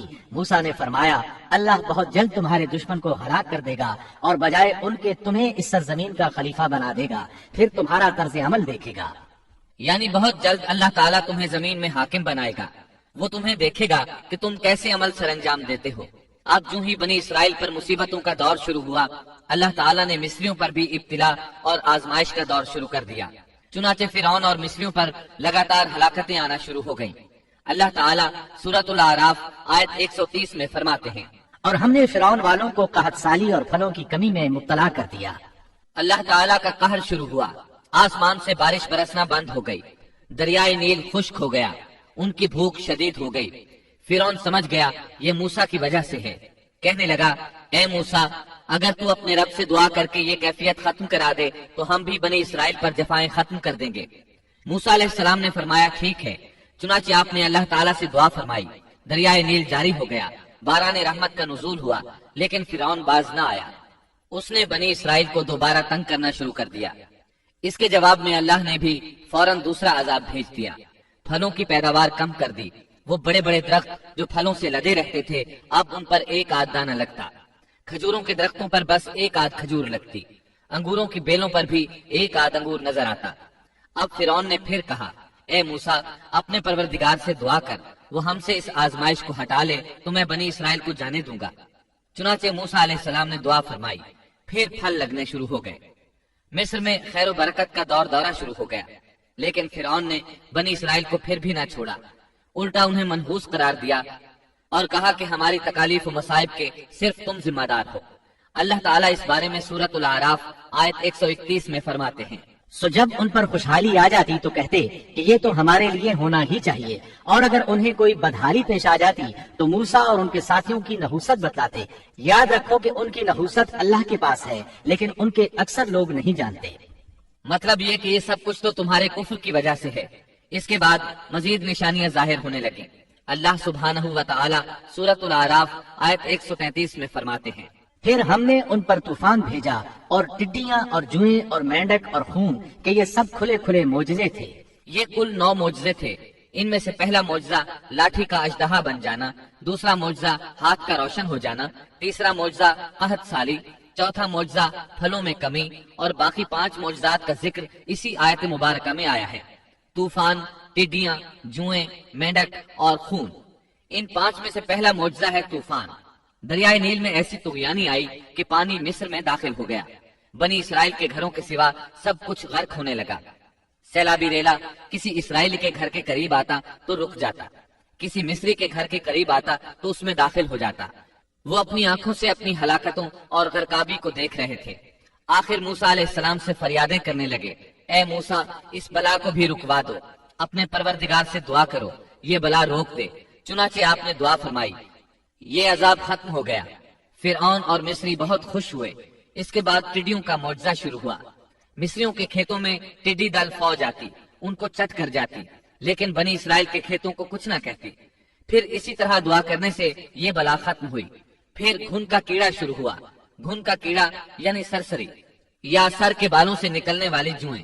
مشہور بات یہی ہے کہ وہ جوئیں تھیں، وہ ان کے سروں سے نکلتی تھیں۔ ان کے جسموں میں جوؤں کی بھرمار ہونے لگی۔ جو ہی کوئی مصری کسی کے قریب ہوتا اس پر جوئیں گرنے لگتی۔ کوئی سونے کے ارادے سے اپنے بستر کے قریب آتا تو اس پر جوئیں ہی جوئیں ہوتی۔ ان پر یہ آزمائش بھی بہت شدید ہو گئی، لیکن بنی اسرائیل اس سے محفوظ رہے۔ اس کے بعد مینڈک والا معجزہ شروع ہوا۔ مصریوں کو مینڈک ہی مینڈک نظر آنے لگے، لیکن بنی اسرائیل کے گھروں میں کچھ بھی نہ تھا۔ مصری اپنا کوئی برتن کھولتا تو اس میں مینڈک نظر آتا، کوئی اپنے بستر پر آتا تو اس پر مینڈک ہوتا، کھانا کھانے کے لیے بیٹھتا اور لقمہ منہ میں رکھتا تو وہ مینڈک بن جاتا۔ اللہ تعالیٰ نے ان لوگوں کو عجیب طرح سے آزمائش میں مبتلا کیا۔ اس کے علاوہ خون کا معجزہ، یہ 5واں معجزہ تھا۔ اس کے سامنے فرعون بے بس ہو گیا۔ ان کا پانی خون میں تبدیل ہونے لگا۔ کوئی مصری دریائے نیل سے چلو میں پانی لیتا تو وہ پانی خون بن جاتا، لیکن کوئی اسرائیلی پانی لیتا تو وہ پانی ہی رہتا۔ مصری کسی کنویں سے پانی نکالتے تو وہ خون بن جاتا، اسی کنویں سے اسرائیلی پانی لیتے تو پانی ہی رہتا۔ اللہ تعالیٰ نے ان سے پانی کو روک لیا۔ پھر مصری پانی حاصل کرنے کے لیے بنی اسرائیل کے پاس آنے لگے۔ وہ ان سے پانی مانگتے۔ جب بنی اسرائیل ان کے لیے پانی ڈالتے تو وہ فوراً خون میں تبدیل ہو جاتا۔ اسی پانی کو بنی اسرائیل پیتے تو پانی ہی رہتا۔ سب لوگوں نے یہ معجزات اپنی آنکھوں سے دیکھ لیے، لیکن پھر بھی موسیٰ علیہ السلام پر ایمان نہ لائے اور غرور و تکبر پر اڑے رہے، جیسا کہ اللہ تعالیٰ سورۃ الاعراف آیت 133 میں فرماتے ہیں، سو وہ تکبر کرتے رہے اور وہ لوگ تھے ہی جرائم پیشہ۔ 9 عدد معجزات دیکھ لینے کے بعد بھی وہ ایمان نہ لائے، حق کو جھٹلاتے ہی رہے۔ سب سے سخت ترین عذاب خون کا عذاب تھا۔ معاملہ جب یہاں تک پہنچا تو سب جمع ہو کر موسیٰ علیہ السلام کے پاس آئے اور یوں گویا ہوئے، کہنے لگے، اے موسیٰ، ہمارے لیے اپنے رب سے اس بات کی دعا کر دیجئے جس کا اس نے آپ سے عہد کر رکھا ہے۔ اگر آپ اس عذاب کو ہم سے ہٹا دیں تو ہم ضرور آپ پر ایمان لے آئیں گے، اور ہم بنی اسرائیل کو بھی رہا کر کے آپ کے ہمراہ کر دیں گے۔ پھر جب ان سے اس عذاب کو ایک خاص وقت تک کے لیے، جس تک بہرحال ان کو پہنچنا تھا، ہٹا دیتے تو وہ فوراً ہی عہد شکنی کرنے لگتے۔ آخر کار موسیٰ علیہ السلام کو اللہ کا حکم ہوا کہ راتوں رات تو میرے بندوں کو لے کر نکل جا۔ دوسری جگہ یوں ارشاد ہوتا ہے، ہم نے موسیٰ کی طرف وہی نازل فرمائی کہ راتوں رات میرے بندوں کو لے چل۔ چنانچہ سب بنی اسرائیل رات کی تاریکی میں نکلے۔ وہ دروازوں پر کوئی خاص نشان چھوڑ کر چلنے لگے۔ رات کی تاریکی میں نکلنے کا حکم اس لیے دیا گیا تاکہ فرعون ان کے بارے میں کوئی فیصلہ نہ کر سکے۔ انہوں نے صبح ہونے کا انتظار نہ کیا۔ ان کی تعداد 6 لاکھ کے قریب تھی۔ یہ سب لوگ اپنے مال مویشی اور ضروری سامان ساتھ لے کر چلے۔ فلسطین کی طرف 6 لاکھ افراد کی یہ عظیم ہجرت تھی۔ فرعون کو صبح سویرے پتا چلا تو سوچ میں ڈوب گیا کہ اب ہماری خدمت کون کرے گا، ہماری غلامی کون کرے گا۔ اس کی حالت پاگلوں جیسی ہو گئی۔ آخر اس نے بنی اسرائیل کے تعاقب کا حکم دیا۔ اللہ تعالیٰ اس موقع پر سورۃ الشعراء آیات 57 تا 60 میں فرماتے ہیں، آخر کار ہم نے انہیں باغات سے اور چشموں سے اور خزانوں سے اور اچھے اچھے مقامات سے نکال باہر کیا۔ اسی طرح ہوا، اور ہم نے ان تمام چیزوں کا وارث بنی اسرائیل کو بنا دیا۔ پس فرعون کے لوگ سورج نکلتے ہی ان کے تعاقب میں نکلے، یعنی فرعون طلوع آفتاب کے وقت ہی ان کے تعاقب میں لشکروں کی تیاری کے ساتھ نکل کھڑا ہوا۔ موسیٰ علیہ السلام بنی اسرائیل کو لیے بحر احمر کے ایک کنارے پہنچے۔ بحر قلزم بحر احمر ہی کا ایک کنارہ ہے۔ انہوں نے پیچھے مڑ کر دیکھا، کیا دیکھتے ہیں کہ فرعون اپنے لاؤ لشکر کے ساتھ بھاگا آ رہا ہے۔ بنی اسرائیل گھبرا گئے کہ اب کیا ہوگا۔ سامنے ٹھاٹھے مارتا سمندر اور پیچھے فرعون اور اس کا لشکر۔ اللہ تعالیٰ اس موقع پر سورۃ الشعراء آیت 63 میں فرماتے ہیں، ہم نے موسیٰ کی طرف وہی بھیجی کہ دریا پر اپنا عصا مارو۔ بس اسی وقت دریا پھٹ گیا اور پانی کا ہر ایک حصہ بڑے پہاڑ کی طرح کھڑا ہو گیا۔ سمندر لاٹھی لگنے سے ایسا پھٹا کہ پانی کے 2 بڑے بڑے پہاڑ بن گئے، یعنی سمندر کے اندر خشک راستے بن گئے اور اطراف میں پانی کے پہاڑ کھڑے ہو گئے۔ اللہ تعالیٰ نے بھی فرما دیا، سورۃ طٰہٰ آیت 77 میں ہے کہ تو راتوں رات میرے بندوں کو لے چل اور ان کے لیے سمندر میں خشک راستہ بنا لے، پھر نہ تجھے کسی کے آ پکڑنے کا خطرہ ہوگا نہ ڈر۔ یہ سب کے سب ان راستوں سے پار چلے گئے۔ اب جو ہی فرعون وہاں پہنچا، پہلے تو ڈرا، سہما کہ یہ کیا ہوا، وہ بھی اور اس کے سب ساتھی بھی اس سوچ میں ہیں کہ کیا کریں، خوف زدہ تھے۔ ایسے میں فرعون کو خیال آیا کہ اگر موسیٰ اور بنی اسرائیل یہاں سے صحیح سلامت گزر گئے ہیں تو ہم کیوں نہیں گزر سکتے۔ اس کے ساتھ ہی اس نے اپنے گھوڑے کو سمندر میں داخل کر دیا، اس کے پیچھے اس کے سب ساتھی بھی داخل ہو گئے۔ ادھر بنی اسرائیل کا آخری آدمی سمندر سے نکل رہا تھا، دوسری طرف فرعون کا آخری آدمی سمندر میں داخل ہو رہا تھا۔ اللہ تعالیٰ سورہ طٰہٰ میں فرماتے ہیں، فرعون نے اپنے لشکروں سمیت ان کا تعاقب کیا، پھر تو سمندر ان سب پر چھا گیا جیسا کہ چھا جانے والا تھا۔ فرعون نے اپنی قوم کو گمراہی میں ڈال دیا اور سیدھا راستہ نہ دکھلایا۔ اللہ تعالیٰ فرعون کی موت کا منظر یوں بیان کرتے ہیں، اور ہم نے بنی اسرائیل کو دریا سے پار کر دیا، پھر ان کے پیچھے پیچھے فرعون اپنے لشکر کے ساتھ ظلم اور زیادتی کے ارادے سے چلا، یہاں تک کہ جب ڈوبنے لگا تو کہنے لگا کہ میں اس ذات پر ایمان لاتا ہوں کہ جس پر بنی اسرائیل ایمان لائے ہیں، اس کے سوا کوئی معبود نہیں اور میں مسلمانوں میں سے ہوں۔ لیکن جب موت کے مرحلے شروع ہوتے ہیں تو توبہ قبول نہیں ہوتی۔ اس نے جب یہ کہا کہ میں ایمان لاتا ہوں تو اللہ تعالیٰ نے جواب میں فرمایا، جواب دیا گیا کہ اب ایمان لاتا ہے اور پہلے سرکشی کرتا رہا اور مفسدوں میں داخل رہا، سو آج ہم تیری ناش کو نجات دیں گے تاکہ تو ان لوگوں کے لیے باعث عبرت ہو جو تیرے بعد ہیں، اور حقیقت یہ ہے کہ بہت سے لوگ ہماری نشانیوں سے غافل ہیں۔ مطلب یہ تھا کہ ہم تیرے بدن کو زمانہ گزرنے کے باوجود باقی رکھیں گے تاکہ تو لوگوں کے لیے عبرت کا سبب بنا رہے۔ اللہ تعالیٰ نے اس کے بدن کو باقی رکھا تاکہ لوگ عبرت پکڑتے رہیں اور وہ بعد والوں کے لیے نشانی بنا رہے۔ یہ اللہ تعالیٰ کی طرف سے اعلان ہے، لیکن لوگوں کی اکثریت اللہ تعالیٰ کی آیات سے غافل ہے۔ فرعون کی لاش آج بھی اہرام مصر یعنی مصر کے عجائب گھر میں موجود ہے۔ حدیث میں آتا ہے، سیدنا جبریل علیہ السلام نے نبی کریم صلی اللہ علیہ وسلم سے عرض کیا، اے اللہ کے رسول صلی اللہ علیہ وسلم، جس وقت فرعون غرق ہوتے ہوئے ایمان کا اظہار کر رہا تھا تو میں اس وقت اس کے منہ میں کیچڑ ڈال رہا تھا کہ کہیں وہ لا الہ الا اللہ نہ کہہ دے اور اللہ اس پر رحم فرما دے، لیکن اس کے منہ سے شہادت توحید کی بات نہ نکلی اور بوقت مرگ اللہ تعالیٰ نے اس کی توبہ قبول نہ کی۔ بنی اسرائیل اس کے ظلم سے نجات پا کر سمندر پار چلے گئے۔ ابھی تھوڑی ہی دور گئے ہوں گے کہ ان کا گزر ایک ایسی قوم کے پاس سے ہوا جو اپنے بتوں کی پوجا کر رہی تھی۔ سمندر پار آنے کے فوراً بعد انہوں نے یہ مناظر دیکھے، گویا فلسطین پہنچنے سے پہلے ہی انہوں نے میدان سینا میں لوگوں کو بتوں کے آگے جھکا دیکھ لیا۔ اللہ تعالیٰ سورۃ الاعراف آیات 138 تا 140 میں فرماتے ہیں، اور ہم نے بنی اسرائیل کو دریا سے پار اتار دیا، بس ان لوگوں کا ایک قوم پر گزر ہوا جو اپنے چند بتوں کی عبادت میں لگے ہوئے تھے۔ کہنے لگے، اے موسیٰ، ہمارے لیے بھی ایک ایسا ہی معبود مقرر کر دیجئے جیسے ان کے یہ معبود ہیں۔ آپ نے فرمایا، واقعی تم لوگوں میں بڑی جہالت ہے، یہ لوگ جس کام میں لگے ہوئے ہیں یہ تباہ کیا جائے گا اور ان کا یہ کام محض بے بنیاد ہے۔ فرمایا، کیا اللہ تعالیٰ کے سوا کسی اور کو تمہارے لیے معبود تلاش کروں، حالانکہ اس نے تمہیں تمام جہان والوں پر فوقیت دی ہے۔ قرآن کی آیات اس پر دلالت کرتی ہیں کہ سمندر پار سے آتے ہی وہ فوراً ایک قوم کے پاس آئے اور موسیٰ علیہ السلام سے مطالبہ کرنے لگے۔ غور فرمائیں کس طرح کفر کے مرتکب ہو رہے ہیں۔ فرعون اور اس کی قوم سے نجات پا لینے کے بعد اللہ رب العزت کی طرف سے موسیٰ علیہ السلام پر احکامات نازل ہوئے۔ پہلا حکم یہ ملا کہ اپنی قوم کے ہمراہ کوہ طور پر پھر تشریف لے چلیں۔ اللہ تعالیٰ نے آپ کو وعدہ دیا کہ وہاں ہم آپ کو تورات عطا کریں گے تاکہ آپ کے لیے اور آپ کی قوم کے لیے شریعت مقرر ہو جائے۔ اللہ تعالیٰ سورۃ الاعراف آیت 142 میں فرماتے ہیں، اور ہم نے موسیٰ سے 30 راتوں کا وعدہ کیا۔ اللہ تعالیٰ نے موسیٰ علیہ السلام سے وعدہ کیا کہ جبل طور پر آئیں، وہاں 30 راتیں گزاریں، یعنی مکمل 1 مہینہ قیام کریں تاکہ ان دنوں میں تورات حاصل کر سکیں۔ موسیٰ علیہ السلام اپنی قوم کو لے کر روانہ ہوئے۔ آپ تیز چلتے ہوئے اپنی قوم سے پہلے کوہ طور پر جا پہنچے تاکہ اللہ تعالیٰ کو خوش کر سکیں اور کتاب الہی تورات حاصل کر سکیں۔ بنی اسرائیل اس وقت لاکھوں کی تعداد میں تھے۔ ظاہر ہے اتنے بڑے ہجوم اور لشکر کا تیزی سے حرکت کرنا ممکن نہیں تھا۔ اس پر اللہ تعالیٰ نے فرمایا، اے موسیٰ، تجھے اپنی قوم سے غافل کر کے کون سی چیز جلدی لے آئی؟ کہا کہ وہ لوگ بھی میرے پیچھے ہی آ رہے ہیں، اور اے میرے پروردگار، میں نے تیری طرف اس لیے جلدی کی کہ تو راضی ہو جائے۔ کوہ طور پر یہ موسیٰ علیہ السلام کی دوسری آمد تھی۔ دوسری بار بھی انہیں اسی بابرکت درخت کے پاس اللہ پاک سے ہم کلام ہونے کا شرف حاصل ہو رہا تھا۔ موسیٰ علیہ السلام کی رسالت کے مقاصد کا پہلا مرحلہ پورا ہو چکا تھا۔ بنی اسرائیل ذلت و رسوائی اور عذاب عظیم سے نکل آئے تھے۔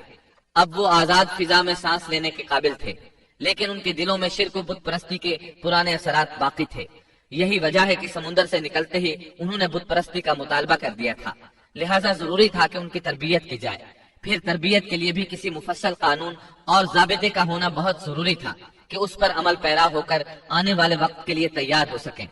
تو اللہ تعالیٰ نے عظیم رسول موسیٰ علیہ السلام کے ساتھ یہی وعدہ کیا تھا کہ وہ طور پہاڑ پر آ کر اللہ کی نگرانی میں براہ راست احکام الہی کو حاصل کرنے کی کما حقہ تیاری کر سکیں۔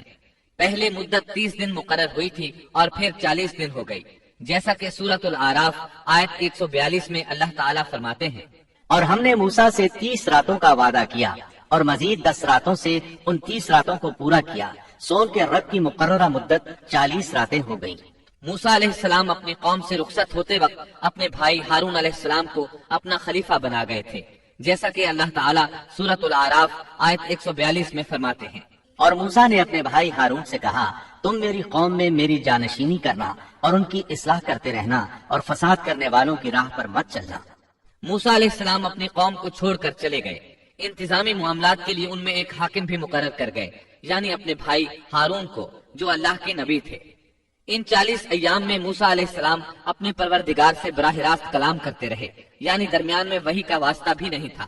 اللہ تعالیٰ بھی ان سے بغیر کسی واسطے کے کلام کرتے رہے۔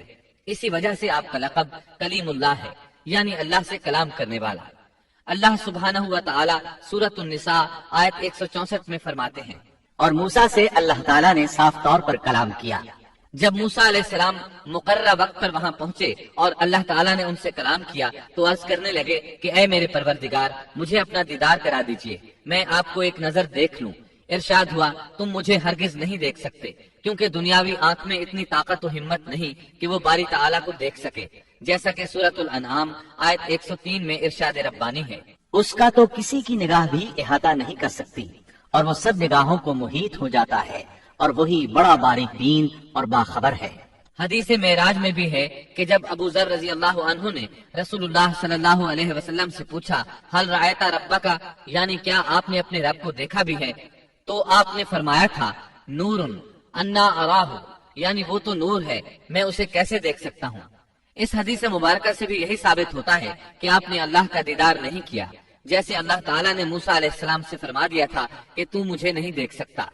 ابو موسیٰ اشعری رضی اللہ عنہ سے مروی ایک روایت میں ہے کہ نبی اکرم صلی اللہ علیہ وسلم نے فرمایا، اس کا تو کسی کی نگاہ بھی احاطہ نہیں کر سکتی، اور وہ سب نگاہوں کو محیط ہو جاتا ہے، اور وہی بڑا باریک بین اور باخبر ہے۔ مطلب یہ کہ اللہ سبحانہ و تعالیٰ کا نور اور جلوہ برداشت کرنے کے لیے بہت طاقت کی ضرورت ہے، اور ہم اس سے محروم ہیں۔ کسی میں یہ طاقت نہیں کہ اس نور کو دیکھ سکے۔ اللہ تعالیٰ موسیٰ علیہ السلام کے سوال کے جواب میں سورۃ الاعراف آیت 143 میں فرماتے ہیں، تم مجھے ہرگز نہیں دیکھ سکتے، لیکن تم اس پہاڑ کی طرف دیکھو، اگر وہ اپنی جگہ پر برقرار رہا تو تم بھی مجھے دیکھ سکو گے۔ پھر جب ان کے رب نے اس پر تجلی فرمائی تو اسے ریزہ ریزہ کر دیا، اور موسیٰ بے ہوش ہو کر گر پڑے۔ پھر جب ہوش میں آئے تو عرض کیا، بے شک آپ کی ذات پاک ہے، میں تیرے حضور توبہ کرتا ہوں، اور میں سب سے پہلا ایمان لانے والا ہوں۔ سیدنا عبداللہ بن عباس رضی اللہ عنہما بیان کرتے ہیں کہ اللہ تعالیٰ نے صرف اور صرف ہاتھ کی سب سے چھوٹی انگلی کے پورے کے برابر اپنا نور ظاہر فرمایا تھا۔ جس پہاڑ پر اللہ تعالیٰ نے تجلی فرمائی تھی وہ طور پہاڑ کے علاوہ کوئی اور پہاڑ تھا۔ وہ کس قدر عجیب اور ہولناک منظر ہوگا کہ اس دنیا کا ایک عظیم اور مضبوط پہاڑ باری تعالیٰ کے نور کی ایک ہلکی سی جھلک برداشت نہ کر سکا اور ریزہ ریزہ ہو گیا اور بھربھری ریت بن گیا۔ موسیٰ علیہ السلام یہ منظر دیکھ رہے تھے۔ بہت حیرت انگیز اور عجیب منظر تھا۔ مضبوط پہاڑ حرکت میں آیا اور ریزہ ریزہ ہو گیا، چنانچہ آپ ہوش و حواس قائم نہ رکھ سکے اور بے ہوش ہو گئے۔ ہوش میں آئے تو فوراً اپنے سوال پر شرمندہ ہوئے، غلطی کا اعتراف کرتے ہوئے معافی کے طالب ہوئے۔ جواب میں اللہ تعالیٰ نے فرمایا، اللہ نے فرمایا، اے موسیٰ، میں نے پیغمبری اور اپنی ہم کلامی سے تمہیں تمام لوگوں پر امتیاز بخشا ہے، تو جو کچھ میں نے تمہیں عطا کیا ہے اس کو تھام لو اور شکر گزاروں میں سے ہو جاؤ۔ اللہ تعالیٰ نے موسیٰ علیہ السلام کو اپنے زمانے کے تمام لوگوں سے زیادہ مرتبہ عطا فرمایا۔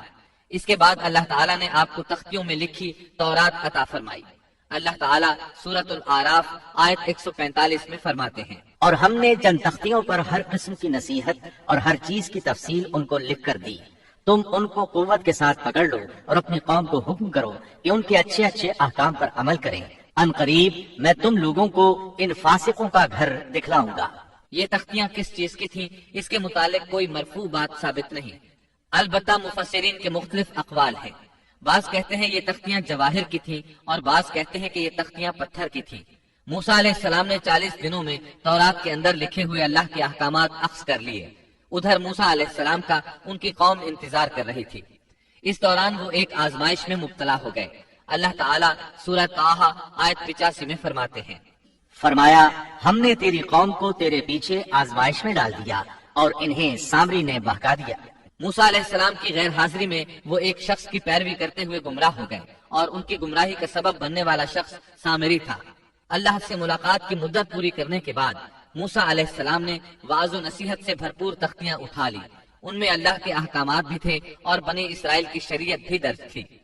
اسی کو تورات کہا جاتا ہے۔ ان کو اٹھا کر موسیٰ علیہ السلام اپنی قوم کی طرف لوٹ آئے۔ اس موقع پر اللہ تعالیٰ سورہ طٰہٰ آیت 86 میں فرماتے ہیں، پس موسیٰ نہایت غضبناک ہو کر رنج کے ساتھ واپس لوٹے۔ قوم پر جب 30 دن گزر گئے اور حسب وعدہ موسیٰ علیہ السلام نہ لوٹے تو وہ غمگین رہنے لگے۔ ہارون علیہ السلام نے ان کو اکٹھا کیا اور فرمایا کہ اے بنی اسرائیل، جب تم مصر سے چلے تھے تو قبطیوں کے پیسے اور رقوم وغیرہ ہم میں سے بعض پر ادھار تھی، اسی طرح ان کی امانتیں بھی تمہارے پاس رہ گئی ہیں۔ اب ہم ان چیزوں کو انہیں واپس تو کر نہیں سکتے، لیکن میں یہ بھی نہیں چاہتا کہ وہ ہماری ملکیت میں رہیں، اس لیے تم ایک گہرا گڑھا کھودو اور جو مال و اسباب، زیورات اور سونا چاندی وغیرہ ان کا تمہارے پاس ہے اس میں ڈالو اور آگ لگا دو۔ چنانچہ اسی طرح کیا گیا۔ اس دوران ان کے ساتھ سامری نامی ایک شخص تھا۔ یہ تھا تو گائے کے پجاریوں میں سے، لیکن پڑوسی ہونے کے ناطے سے یہ بھی بنی اسرائیل میں شمار ہوتا تھا۔ اس نے جبریل علیہ السلام کے گھوڑے کو گزرتے ہوئے دیکھا اور اس کے قدموں کے نیچے سے مٹی اٹھا لی تھی۔ ہارون علیہ السلام نے اس سے کہا کہ تو اسے پھینک دے۔ یہ کہنے لگا، یہ تو وہ چیز ہے جس نے تمہیں دریا پار کروایا ہے۔ میں اسے اس شرط پر ڈالنے کے لیے تیار ہوں کہ آپ اللہ سے دعا کریں کہ اس سے وہ بن جائے جو میں چاہتا ہوں۔ ہارون علیہ السلام نے دعا کی تو قدرت الہی سے اس گڑھے میں جو تھا وہ ایسے بچڑے کی صورت اختیار کر گیا جو اندر سے کھوکھلا تھا۔ اس میں روح نہیں تھی، لیکن جب ہوا اس کے پیچھے سے داخل ہو کر منہ سے نکلتی تو ایک آواز پیدا ہو جاتی تھی۔ اللہ تعالیٰ سورہ طٰہٰ آیت 86 میں فرماتے ہیں، بس موسیٰ سخت ناراض ہو کر افسوسناک حالت میں واپس لوٹے اور کہنے لگے، اے میری قوم، کیا تم سے تمہارے پروردگار نے نیک وعدہ نہیں کیا تھا؟ کیا اس وعدے کی مدت تمہیں لمبی معلوم ہوئی؟ بلکہ تمہارا ارادہ ہی یہ ہے کہ تم پر تمہارے پروردگار کا غضب نازل ہو، کیونکہ تم نے مجھ سے وعدہ خلافی کی ہے۔ موسیٰ علیہ السلام صرف 10 دن تاخیر سے پہنچے اور ان دنوں ہی میں انہوں نے بچڑا بنا کر اس کی عبادت شروع کر دی، بلکہ سامری نے ان سے یہاں تک کہا کہ موسیٰ بھول کر چلے گئے، ان کا معبود بھی یہی بچڑا ہے، جب وہ آئیں گے تو وہ خود بھی اسی کی عبادت کریں گے اور ہمارے ساتھ مل جائیں گے۔ اس طرح ان میں سے اکثر نے بچڑے کی پوجا شروع کر دی، بس چند افراد اس سے باز رہے۔ انہوں نے سوچا انتظار کر لیتے ہیں، وہ 30 دن کا وعدہ کر کے گئے تھے، کچھ زائد دن لگ گئے تو اس کی کوئی خاص وجہ ہوگی، کیونکہ اللہ کا نبی وعدہ خلافی نہیں کرتا، یقیناً کوئی خاص وجہ ہے اور ممکن ہے سامری بھی حق پر ہو، پھر بھی انتظار بہتر ہے۔ اس طرح وہ ٹھہرے رہے، تاہم ان میں پوری بصیرت اور یقین کے ساتھ سامری کو جھوٹا سمجھنے والا، اس کے پیچھے نہ لگنے والا اور حق کو سمجھنے والا سوائے ہارون علیہ السلام اور چند گنے چنے افراد کے اور کوئی نہیں تھا۔ بہرحال جب موسیٰ علیہ السلام ان کے پاس پہنچے تو انہوں نے نہایت غصے اور افسوس کے ساتھ ان سے کہا کہ تم 10 دن کی تاخیر برداشت نہ کر سکے، کیا اللہ کے غضب کا شکار ہونا چاہتے ہو کہ میری خلاف ورزی کر رہے ہو؟ انہوں نے اس بات کا جو جواب دیا وہ سورہ طٰہٰ آیت 87 اور 88 میں آیا ہے۔ کہنے لگے کہ ہم نے اپنے اختیار سے آپ کے ساتھ وعدے کا خلاف نہیں کیا، بلکہ ہم پر قوم کے جو زیورات لاد دیے گئے تھے ان کو ہم نے ڈال دیا، اور اسی طرح سامری نے بھی ڈال دیے۔ پھر اس نے لوگوں کے لیے ایک بچڑا نکال کھڑا کیا، یعنی بچڑے کا بت بنا ڈالا، اس میں سے گائے جیسی آواز بھی تھی۔ پھر کہنے لگے کہ یہی تمہارا بھی معبود ہے اور موسیٰ کا بھی، لیکن موسیٰ بھول گئے ہیں۔ اللہ تعالیٰ اس موقع پر بچڑے کے بارے میں فرماتے ہیں، کیا یہ گمراہ لوگ یہ بھی نہیں دیکھتے کہ وہ تو ان کی بات کا جواب بھی نہیں دے سکتا اور نہ ان کے کسی برے بھلے کا اختیار رکھتا ہے۔ اللہ تعالیٰ فرماتے ہیں کہ ان لوگوں نے کس قدر بے وقوفی کا کام کیا ہے، وہ بچڑا جو ان کی باتوں کا جواب تک نہیں دے سکتا تھا اور کسی قسم کے نفع اور نقصان کا اختیار نہیں رکھتا تھا، وہ صرف اس کی آواز سن کر اس کی پوجا پر بضد ہو گئے۔ ہارون علیہ السلام ان کو روکتے رہے اور اللہ کی طرف دعوت دیتے رہے، لیکن اس کے باوجود وہ بچڑا پرستی پر اصرار کرتے رہے۔ اللہ تعالیٰ فرماتے ہیں، اور ہارون نے ان سے پہلے ہی کہہ دیا تھا کہ اے میری قوم، اس بچڑے سے تو صرف تمہاری آزمائش کی گئی ہے، تمہارا حقیقی پروردگار تو اللہ رحمان ہی ہے، لہٰذا تم سب میری پیروی کرو اور میری بات مانتے چلے جاؤ۔ انہوں نے جواب دیا کہ موسیٰ کی واپسی تک تو ہم اسی کے مجاور بنے بیٹھے رہیں گے۔ موسیٰ علیہ السلام نے یہ ماجرا دیکھا تو اپنے بھائی ہارون پر بگڑے، ان کے سر کے بالوں اور داڑھی کو پکڑ کر کھینچنے لگے۔ ان کی طبیعت میں سختی تھی، جبکہ ہارون علیہ السلام بہت نرم مزاج تھے۔ ہارون علیہ السلام ان سے بہت نرم برتاؤ کرتے تھے۔ موسیٰ علیہ السلام نے ان سے کہا، تم نے میرے ساتھ کیے ہوئے وعدے کو کیوں نہیں نبھایا اور ان لوگوں کی اصلاح کیوں نہ کی؟ کہنے لگے، اے ہارون، انہیں گمراہ ہوتا ہوا دیکھتے ہوئے تجھے کس چیز نے روکا تھا کہ تو میرے پیچھے نہ آیا؟ کیا تو بھی میرے فرمان کا نافرمان بن بیٹھا؟ ہارون علیہ السلام نے اپنے بھائی کے ان سخت الفاظ کا جواب بہت ہی نرم انداز میں دیا۔ ہارون نے کہا، اے میرے ماں جائے بھائی، میری داڑھی نہ پکڑ اور سر کے بال نہ کھینچ، مجھے تو صرف یہ خیال دامنگیر ہوا کہ کہیں آپ یہ نہ فرمائیں کہ تو نے بنی اسرائیل میں تفرقہ ڈال دیا اور میری بات کا انتظار نہ کیا۔ ہارون علیہ السلام نے کہا، میں ڈر گیا اور ان میں ٹھہرا رہا اور ان سے کہتا رہا کہ جو شخص اللہ کے ساتھ ایمان اور موسیٰ علیہ السلام کی اتباع کا خواہش مند ہو وہ میری پیروی کرے۔ میں آپ کے پاس نہ آیا اور ان کے پاس کیوں ٹھہرا رہا؟ صرف اس لیے کہ اگر میں آپ کے پاس آتا تو بنی اسرائیل دو فرقوں میں بٹ جاتے، ایک گروہ ان میں سے بچڑے کی پوجا کر رہا ہوتا اور دوسرا میرے ساتھ آپ کے پاس آ جاتا۔ تو آپ مجھ پر کہیں یہ اعتراض نہ کرتے کہ تو نے بنی اسرائیل کو فرقہ فرقہ کر دیا اور میرے احکامات کا انتظار نہ کیا اور پہلے ہی بھاگ آیا۔ سورۃ الاعراف آیت 150 میں ہے۔ اور موسیٰ نے تورات کی تختیاں پھینک دیں اور اپنے بھائی کا سر پکڑ کر انہیں اپنی طرف گھسیٹنے لگے۔ ہارون نے کہا، اے میرے ماں جائے، ان لوگوں نے مجھے کمزور سمجھا اور قریب تھا کہ مجھے قتل کر ڈالتے، تو تم دشمنوں کو مجھ پر ہنسنے کا موقع نہ دو اور مجھے ان ظالموں میں مت شمار کرو۔ مطلب یہ کہ انہوں نے اپنا عذر بیان کیا کہ ان لوگوں نے مجھے کمزور جانا، اور جب میں نے ان سے کہا کہ بچڑے کی پوجا نہ کرو تو انہوں نے مجھے قتل کی دھمکی دی اور کہا، اگر تو باز نہ آیا تو ہم تجھے جان سے مار ڈالیں گے۔ تو اے میرے بھائی، اب ایسا انداز اختیار نہ کرو کہ لوگوں کو مجھ پر ہنسنے کا موقع ملے، میں یقیناً بے قصور ہوں۔ جب انہوں نے اپنا عذر پیش کر دیا تو موسیٰ علیہ السلام سامری کی طرف متوجہ ہوئے۔ موسیٰ نے پوچھا، سامری تیرا کیا معاملہ ہے؟ موسیٰ علیہ السلام نے اس سے پوچھا، سامری تو نے یہ کام کیوں کیا اور کس طرح تو نے بچڑے سے آواز نکالی؟ اس نے جو جواب دیا سورہ طٰہٰ آیت 96 میں اس کا ذکر یوں آیا ہے۔ اس نے جواب دیا کہ مجھے وہ چیز دکھائی دی جو انہیں دکھائی نہیں دی، تو میں نے اللہ کے بھیجے ہوئے فرشتے کے نقش قدم سے ایک مٹھی بھر لی، پھر اسے اس میں ڈال دیا، اسی طرح میرے دل نے یہ بات میرے لیے بنا دی۔ مطلب یہ کہ سامری کہنے لگا، میں نے جبریل علیہ السلام کو دیکھا جن کو دوسرے لوگ نہ دیکھ سکے، تو میں نے جبریل کے گھوڑے پر نظر رکھی، جہاں اس کا قدم پڑا تھا وہاں سے میں نے مٹی کی ایک مٹھی بھر لی۔ جب میں نے اس کو بچڑے پر پھینکا تو اس میں سے آواز برآمد ہونے لگی جو ان کے فتنے کا باعث بن گئی۔ یہ قصہ ہے ان کے انحراف کا اور حق سے منہ موڑنے کا۔ ان میں سے صرف چند ایک پاکیزہ طبیعت والوں کے علاوہ تمام لوگ بچڑے کی عبادت کرنے لگے، اور صرف چند افراد کو اللہ تعالیٰ نے اپنی توفیق سے بچا لیا۔ اندازہ کیجئے ان کے دل کتنے سخت تھے۔ اللہ تعالیٰ کی کئی ایک نشانیاں اور موسیٰ علیہ السلام کے معجزات دیکھنے کے باوجود برے کردار کو اپنایا۔ فرعون پر نازل ہونے والے عذابات اور موسیٰ علیہ السلام کی صداقت کی 9 عظیم نشانیاں بھی دیکھ چکے تھے۔ پھر انہوں نے اپنی آنکھوں سے دیکھا کہ کس طرح ان کے سامنے دیکھتے ہی دیکھتے سمندر پھٹ گیا اور ان کے لیے وہاں گزرگاہیں بن گئیں۔ لیکن ان تمام نشانیوں کے بعد اب پھر اللہ تعالیٰ کے مقابلے میں بچڑے کی پوجا کرنے لگے۔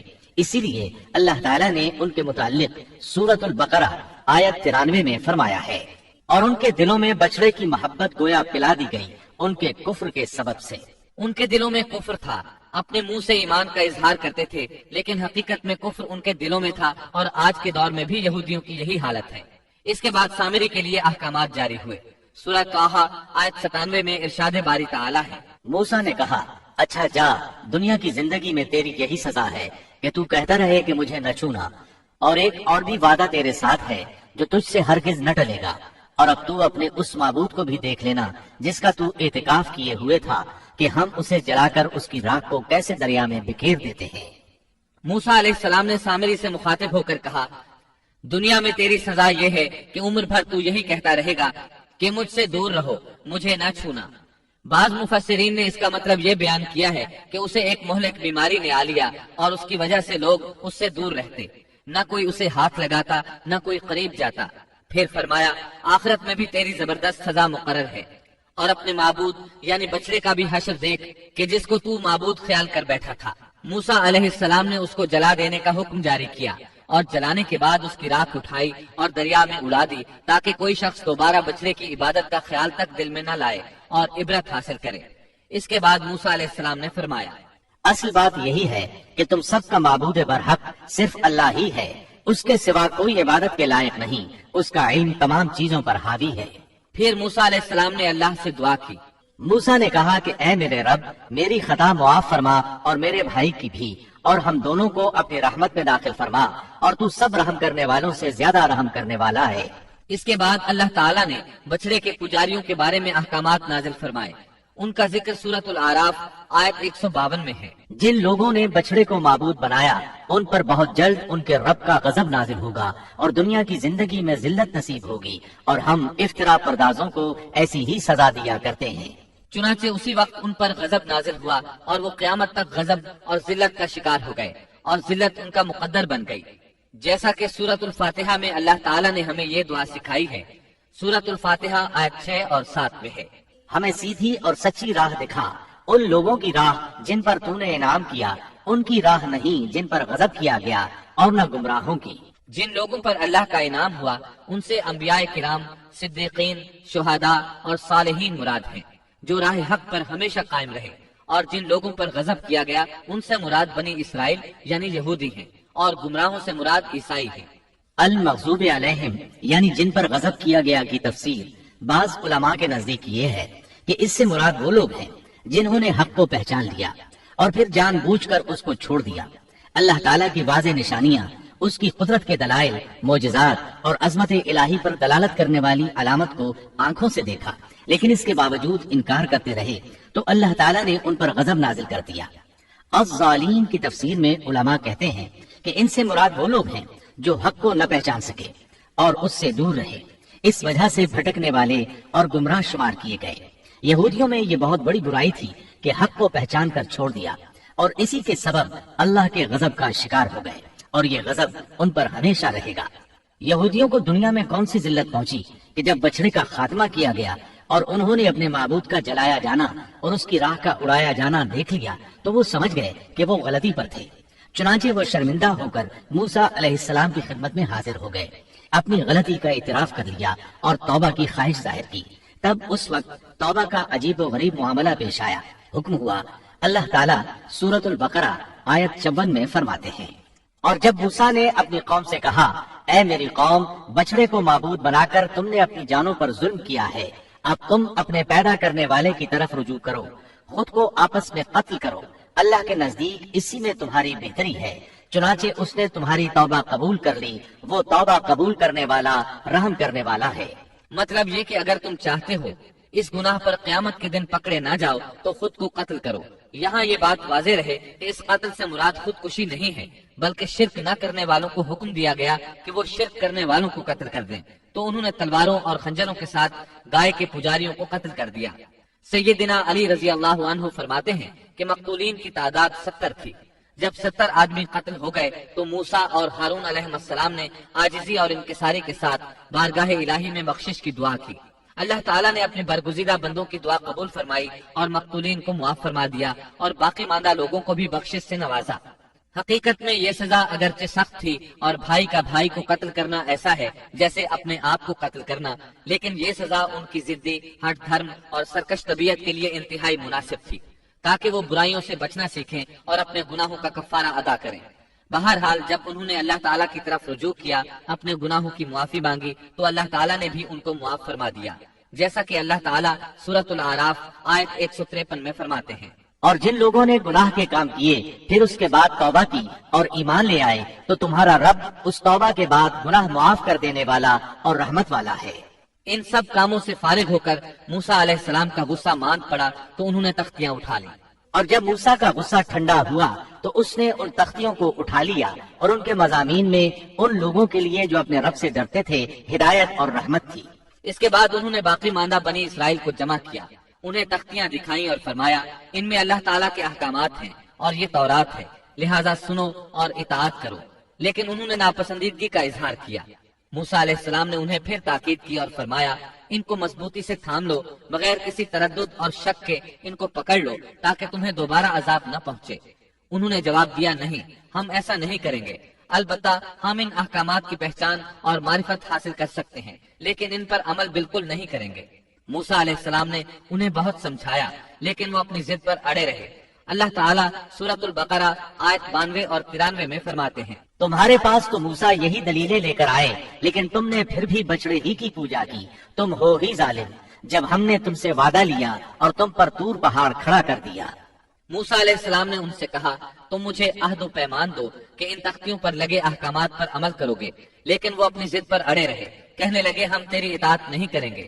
اس موقع پر اللہ تعالیٰ نے موسیٰ علیہ السلام کا ایک اور معجزہ ظاہر کر دیا. ان کے دیکھتے ہی دیکھتے طور پہاڑ زمین پر ہلنے لگا، حرکت کرنے لگا. پھر سب نے دیکھا کہ وہ اپنی جگہ سے اڑا اور ہوا میں تیرنے لگا. پھر ان کے سر پر آ پہنچا. موسیٰ علیہ السلام پکارے ہماری دی ہوئی چیز کو مضبوط تھامو. یہ سن کر سب کے سب سجدے میں گر پڑے اور سر اٹھا اٹھا کر دیکھنے لگے کہ کہیں پہاڑ گر ہی نہ پڑے. اللہ تعالیٰ سورۃ البقرہ آیت 93 میں فرماتے ہیں اور جب ہم نے تم سے وعدہ لیا اور تم پر طور پہاڑ کھڑا کر دیا اور کہہ دیا کہ ہماری دی ہوئی چیز کو مضبوط تھامو اور سنو، تو انہوں نے کہا ہم نے سنا اور نافرمانی کی. اور ان کے دلوں میں گویا بچڑے کی محبت پلا دی گئی تھی بسبب ان کے کفر کے. ان سے کہہ دیجئے کہ تمہارا ایمان تمہیں برا حکم دے رہا ہے اگر تم مومن ہو. اسی طرح سورۃ الاعراف آیت 171 میں اللہ تعالیٰ فرماتے ہیں اور وہ وقت بھی قابل ذکر ہے جب ہم نے پہاڑ کو اٹھا کر سائبان کی طرح ان کے اوپر معلق کر دیا اور انہیں یقین ہو گیا تھا کہ وہ اب ان پر گرنے ہی والا ہے. اور ہم نے ان سے کہا کہ جو کتاب ہم نے تمہیں دی ہے اس کو مضبوطی کے ساتھ قبول کرو اور ان احکامات کو یاد رکھو جو اس میں ہیں تاکہ تم متقی بن جاؤ. ابن عباس فرماتے ہیں کہ جب اللہ تعالیٰ نے تورات نازل فرمائی اور موسیٰ علیہ السلام نے اپنی قوم کو حکم دیا کہ تورات کو قبول کریں اور اس کے احکامات پر عمل کریں، لیکن بنی اسرائیل نے چند پر مشقت احکام کی وجہ سے اسے ماننے سے انکار کر دیا، تو اللہ تعالیٰ نے جبریل علیہ السلام کو حکم دیا کہ طور پہاڑ کو ان کے سروں پر لا کھڑا کرو. چنانچہ جبریل علیہ السلام نے طور پہاڑ ان کے سروں پر لا کھڑا کیا اور ان سے کہا گیا کہ اگر تم نے تورات کو قبول نہ کیا تو یہ پہاڑ تم پر گرا دیا جائے گا. چنانچہ وہ سب کے سب سجدے میں گر گئے. پھر موسیٰ علیہ السلام نے اپنی قوم سے 70 برگزیدہ افراد منتخب کیے اور بچڑے کی عبادت کے عظیم جرم کی توبہ اور معذرت کے لیے ان کو لے کر طور پہاڑ پر چلے گئے تاکہ اللہ سے ہم کلام ہو سکیں. اللہ تعالیٰ اس کے متعلق سورۃ الاعراف آیات 155 اور 156 میں فرماتے ہیں اور موسیٰ نے اپنی قوم میں سے 70 آدمی ہمارے مقرر کیے ہوئے وقت کے لیے منتخب کیے. سو جب انہیں زلزلے نے آ پکڑا تو موسیٰ عرض کرنے لگے اے میرے پروردگار، اگر تو چاہتا تو اس سے پہلے ہی انہیں اور مجھے ہلاک کر دیتا. کیا تو ہم میں سے چند بے وقوفوں کی حرکت پر سب کو ہلاک کر دے گا؟ یہ واقعہ تیری طرف سے محض ایک امتحان ہے، ایسے امتحان سے جس کو تو چاہے گمراہی میں ڈال دیتا ہے اور جسے چاہے ہدایت پر قائم رکھتا ہے. تو ہی ہمارا سرپرست ہے، بس تو ہم پر مغفرت اور رحمت فرما اور تو ہی سب سے بہتر معاف کرنے والا ہے.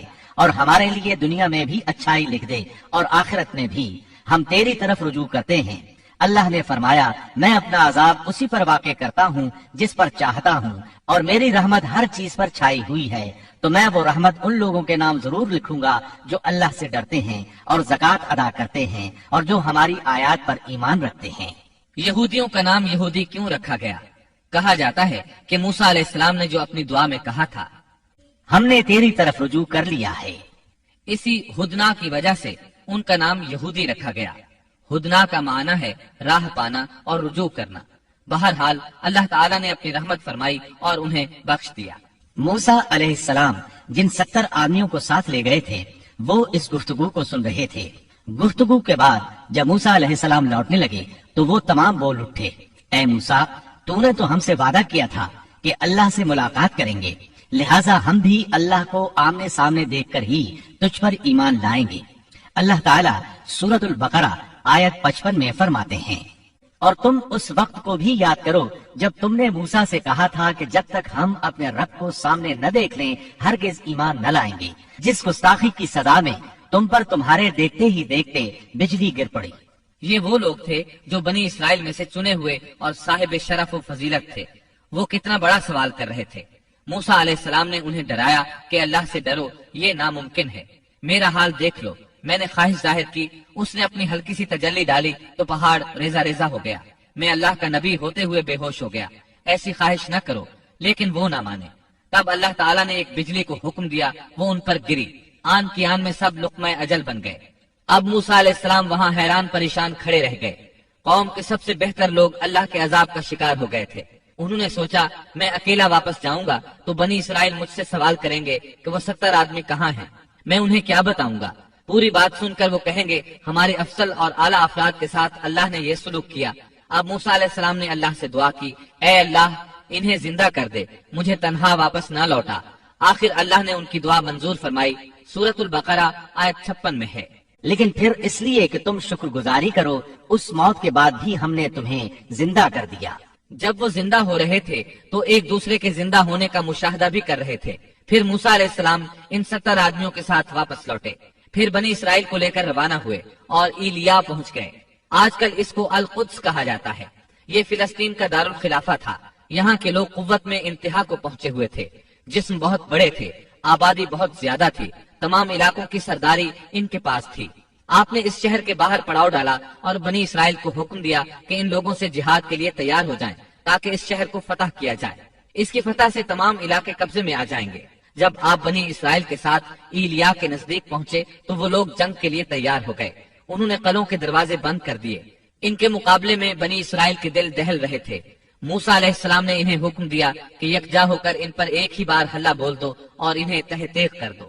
بنی اسرائیل بہت بزدل تھے، بہانے بنانے لگے، کہنے لگے ہماری تیاری مکمل نہیں، ہمارے پیچھے ہماری بکریاں کون چرائے گا؟ کوئی کہتا 400 سال سے زائد مدت غلامی میں گزری، فرعونی ہم پر غالب رہے، اتنا عرصہ ہم لڑائی کے قریب تک نہیں گئے، اب ہم کس طرح لڑ سکتے ہیں؟ اس پر موسیٰ علیہ السلام نے فرمایا اگر تم نے میری اطاعت کی، میری تصدیق کی تو بہت جلد فتح پالو گے، اس ساری مقدس زمین پر تمہارا قبضہ ہوگا، ایلیا تو تمہاری ایڑی کی نوک پر ہوگا، اللہ تعالیٰ نے اس جگہ کا قبضہ تمہارے مقدر میں لکھ دیا ہے، تم ہاتھ تو ہلاؤ۔ آپ کی ان باتوں کا ان پر کوئی اثر نہ ہوا۔ سورۃ المائدہ آیت 21 میں ہے، اے میری قوم اس مقدس زمین میں داخل ہو جاؤ جو اللہ نے تمہارے نام لکھ دی ہے، اور اپنی پشت کے بل روگردانی نہ کرو کہ پھر نقصان میں جا پڑو۔ اس پر انہوں نے جو جواب دیا سورۃ المائدہ آیت 22 میں ہے۔ انہوں نے جواب دیا کہ اے موسیٰ وہاں تو زور آور سرکش لوگ ہیں، اور جب تک وہ وہاں سے نکل نہ جائیں ہم تو ہرگز وہاں نہیں جائیں گے، ہاں اگر وہ وہاں سے نکل جائیں تو ہم خوشی سے اس میں داخل ہو جائیں گے۔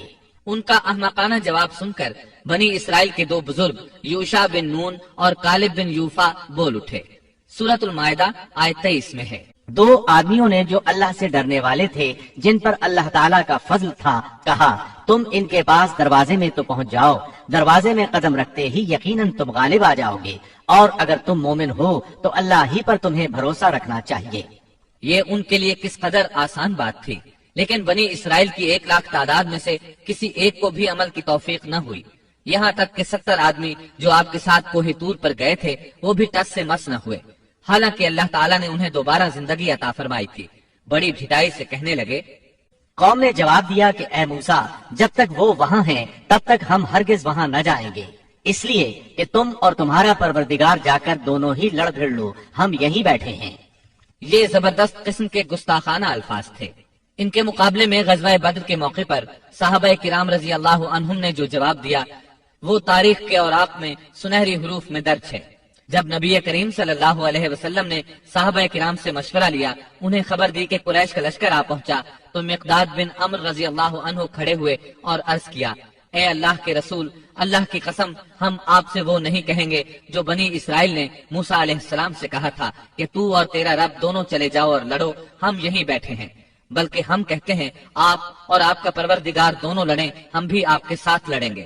اس ذات کی قسم جس نے آپ کو حق کے ساتھ مبعوث فرمایا ہے، اگر آپ ہم کو برق غماد تک لے چلیں تو ہم راستے والوں سے لڑتے بھیڑتے آپ کے ساتھ وہاں تک بھی چلیں گے۔ کتنا عظیم فرق ہے موسیٰ علیہ السلام کے صحابہ میں اور نبی کریم صلی اللہ علیہ وسلم کے صحابہ کرام میں۔ یہ صورتحال دیکھ کر موسیٰ علیہ السلام نے دعا کی۔ موسیٰ کہنے لگے، الہی مجھے تو سوائے اپنے اور اپنے بھائی کے کسی اور پر کوئی اختیار نہیں، تو ہم میں اور ان نافرمانوں میں جدائی ڈال دے۔ چنانچہ اللہ تعالیٰ نے فوراً ہی بنی اسرائیل کے لیے ایک اور آزمائش اور سزا کا فیصلہ فرمایا۔ ارشاد ہوا کہ اب زمین ان پر 40 سال تک حرام کر دی گئی ہے، یہ خانہ بدوش لوگوں کی طرح ادھر ادھر سرگرداں پھرتے رہیں گے، اس لیے تم ان فاسقوں کے بارے میں غمگین نہ ہونا۔ پھر اللہ تعالیٰ نے موسیٰ علیہ السلام کو حکم دیا کہ انہیں یہاں سے واپس لے چلیں اور قریب والی بستی میں داخل کر دیں۔ چنانچہ وہ چل پڑے، لیکن وہ بستی نہ آئی۔ سفر کرتے رہے لیکن پھر بھی خود کو وہیں کے وہیں پاتے۔ 40 سال اسی طرح گزر گئے اور وہ اس میدان سے نہ نکل سکے۔ اس میدان کو میدان تیہ کہا جاتا ہے۔ اس دوران البتہ انہیں کھانے پینے کا سامان مہیا ہوتا رہا۔ موسیٰ علیہ السلام کے پتھر پر لاٹھی مارنے سے 12 قبیلوں کے لیے 12 چشمے جاری ہوئے۔ سورۃ الاعراف آیت 160 میں ہے۔ اور ہم نے موسیٰ کو حکم دیا جبکہ ان کی قوم نے ان سے پانی مانگا کہ اپنی لاٹھی کو فلاں پتھر پر مارو، پس فوراً اس سے 12 چشمے پھوٹ نکلے۔ ہر شخص نے اپنے پینے کی جگہ معلوم کر لی۔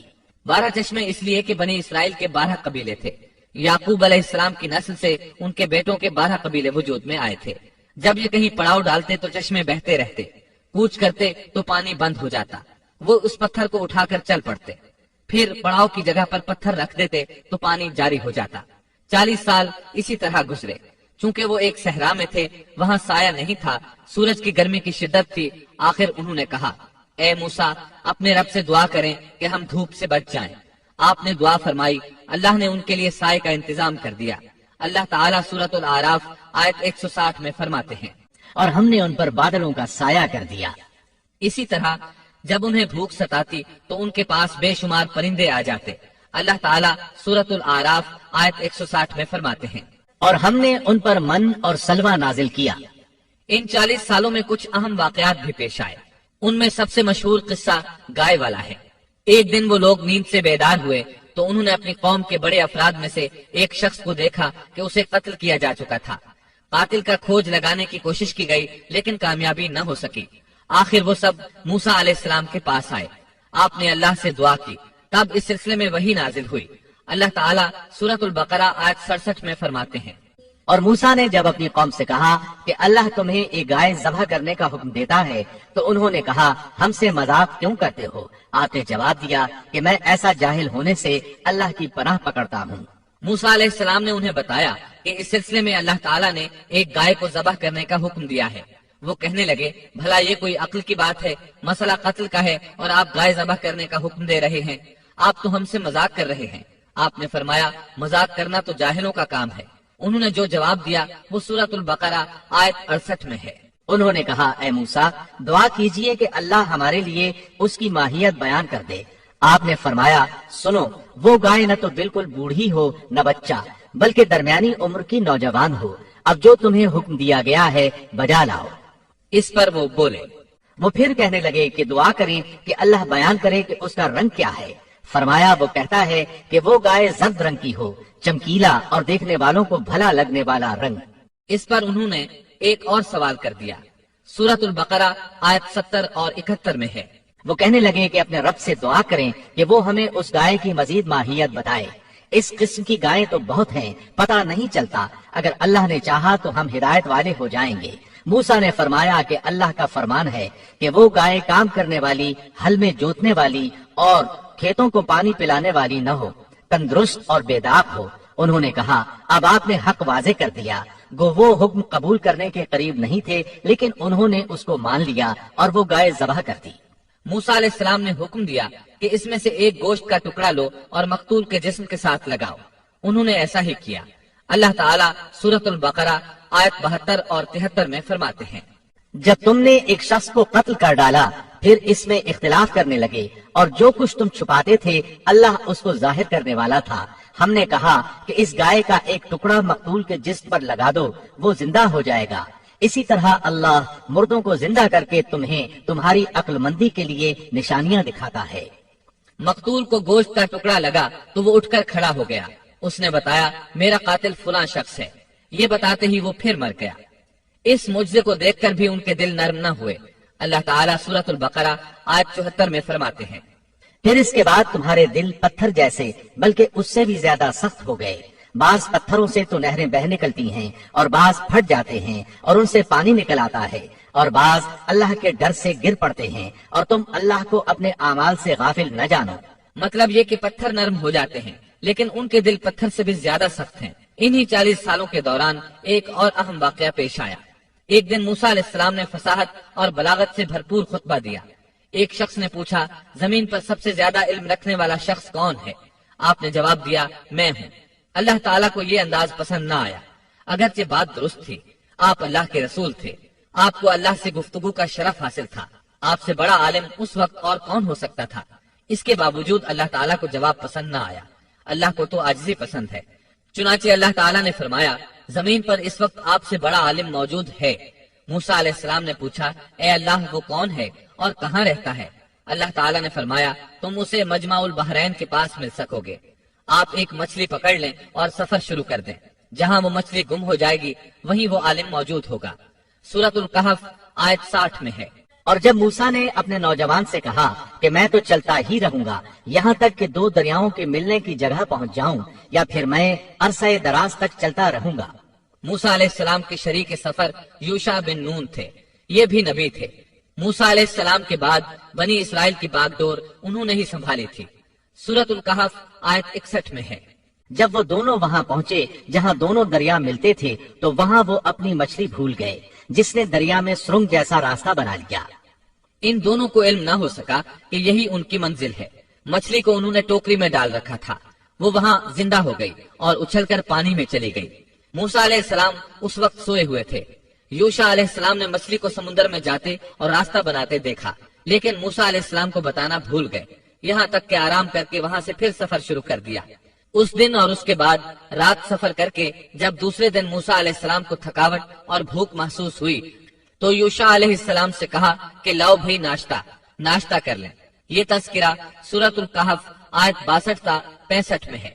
جب یہ دونوں وہاں سے آگے بڑھے تو موسیٰ نے اپنے نوجوان سے کہا ہمارا ناشتہ لے آؤ، ہمیں تو اپنے اس سفر سے سخت تکلیف اٹھانا پڑی ہے. اس نے جواب دیا کہ کیا آپ نے دیکھا بھی جبکہ ہم پتھر سے ٹیک لگا کر آرام کر رہے تھے وہیں میں مچھلی بھول گیا تھا. دراصل شیطان ہی نے مجھے بھلا دیا کہ میں آپ سے اس کا ذکر کروں.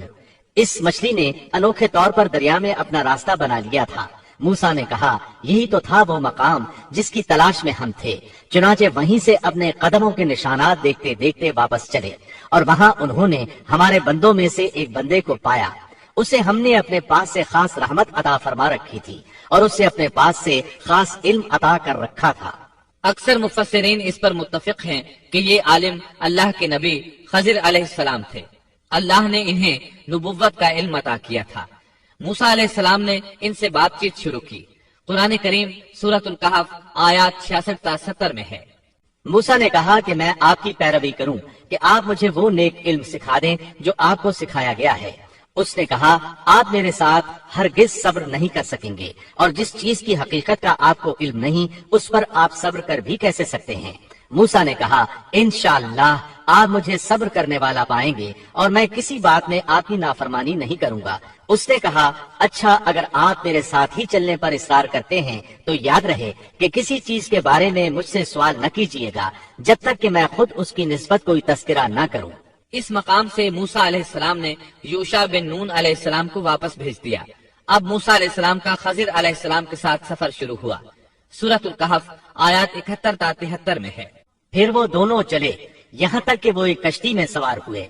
خضر نے اس کے تختے توڑ دیے. موسیٰ نے کہا کیا آپ اس کو اس لیے توڑ رہے ہیں کہ کشتی والے سب ڈوب جائیں؟ یہ تو آپ نے بڑی خطرناک بات کر دی. خضر نے جواب دیا کہ میں نے پہلے ہی تجھ سے کہہ دیا تھا کہ آپ میرے ساتھ ہرگز صبر نہیں کر سکیں گے. موسیٰ نے جواب دیا کہ میری بھول پر مجھے نہ پکڑیے اور مجھے میرے کام میں تنگی میں نہ ڈالیے. دونوں نے سفر شروع کیا. راستے میں کچھ مسکین لوگوں کی ایک کشتی دیکھی. وہ محنت کرتے تھے، کرایہ لے کر لوگوں کو دریا پار کرایا کرتے تھے. انہوں نے خضر علیہ السلام کو پہچان لیا. انہیں اور موسیٰ علیہ السلام کو کشتی پر سوار کر لیا.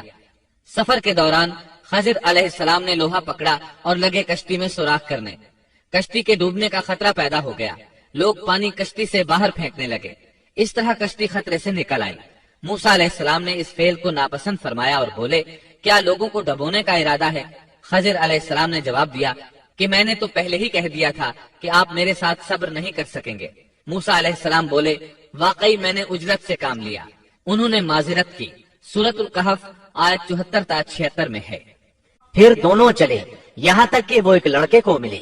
خضر نے اسے مار ڈالا۔ موسیٰ بولے، کیا آپ نے ایک بے گناہ کی جان لی اور وہ بھی کسی کے خون کے بدلے میں نہیں؟ یہ تو آپ نے بڑی بیجا اور ناپسندیدہ حرکت کی۔ وہ کہنے لگے، میں نے آپ سے کہا نہیں تھا کہ آپ میرے ساتھ رہ کر ہرگز صبر نہیں کر سکیں گے؟ موسیٰ نے جواب دیا، اب اگر میں آپ سے کسی چیز کے بارے میں سوال کروں تو بے شک مجھے اپنے ساتھ نہ رکھیے گا، یقیناً آپ میری طرف سے حد عذر کو پہنچ چکے۔ ایک بار پھر سفر شروع ہوا۔ سورۃ الکہف آیت 77 تا 78 میں ہے۔ پھر دونوں چلے ایک گاؤں کے پاس آ کر ان سے کھانا طلب کیا۔ انہوں نے ان کی مہمانداری سے صاف انکار کر دیا۔ پس دونوں نے وہاں ایک دیوار کو دیکھا جو گرنے کے قریب تھی، اس نے اسے ٹھیک اور درست کر دیا۔ موسیٰ کہنے لگے، اگر آپ چاہتے تو اس کی اجرت لے سکتے تھے۔ اس نے کہا، بس اب آپ کے اور میرے درمیان جدائی ہے، اب میں ان باتوں کی حقیقت بتاؤں گا جن پر آپ صبر نہ کر سکے۔ اب انہوں نے وضاحت کی۔ سورۃ الکہف آیت 79 میں ہے۔ کشتی تو چند مسکینوں کی تھی جو دریا میں کام کاج کرتے تھے، میں نے اس میں کچھ توڑ پھوڑ کرنے کا ارادہ کر لیا، کیونکہ ان کے آگے ایک بادشاہ تھا جو ہر ایک صحیح سالم کشتی کو جبرن ضبط کر لیتا تھا۔ پھر انہوں نے دوسرے واقعے کے متعلق بتایا۔ سورۃ الکہف آیت 80 اور 81 میں ہے۔ اور اس لڑکے کے ماں باپ ایماندار تھے، ہمیں خوف ہوا کہ کہیں یہ انہیں اپنی سرکشی اور کفر سے عاجز اور پریشان نہ کر دے، اس لیے ہم نے چاہا کہ انہیں ان کا پروردگار اس کے بدلے اس سے بہتر پاکیزگی والا، اس سے زیادہ پیار محبت والا بچہ عنایت فرمائے۔ تیسرے واقعے کی وضاحت سورۃ الکہف آیت 82 میں ہے۔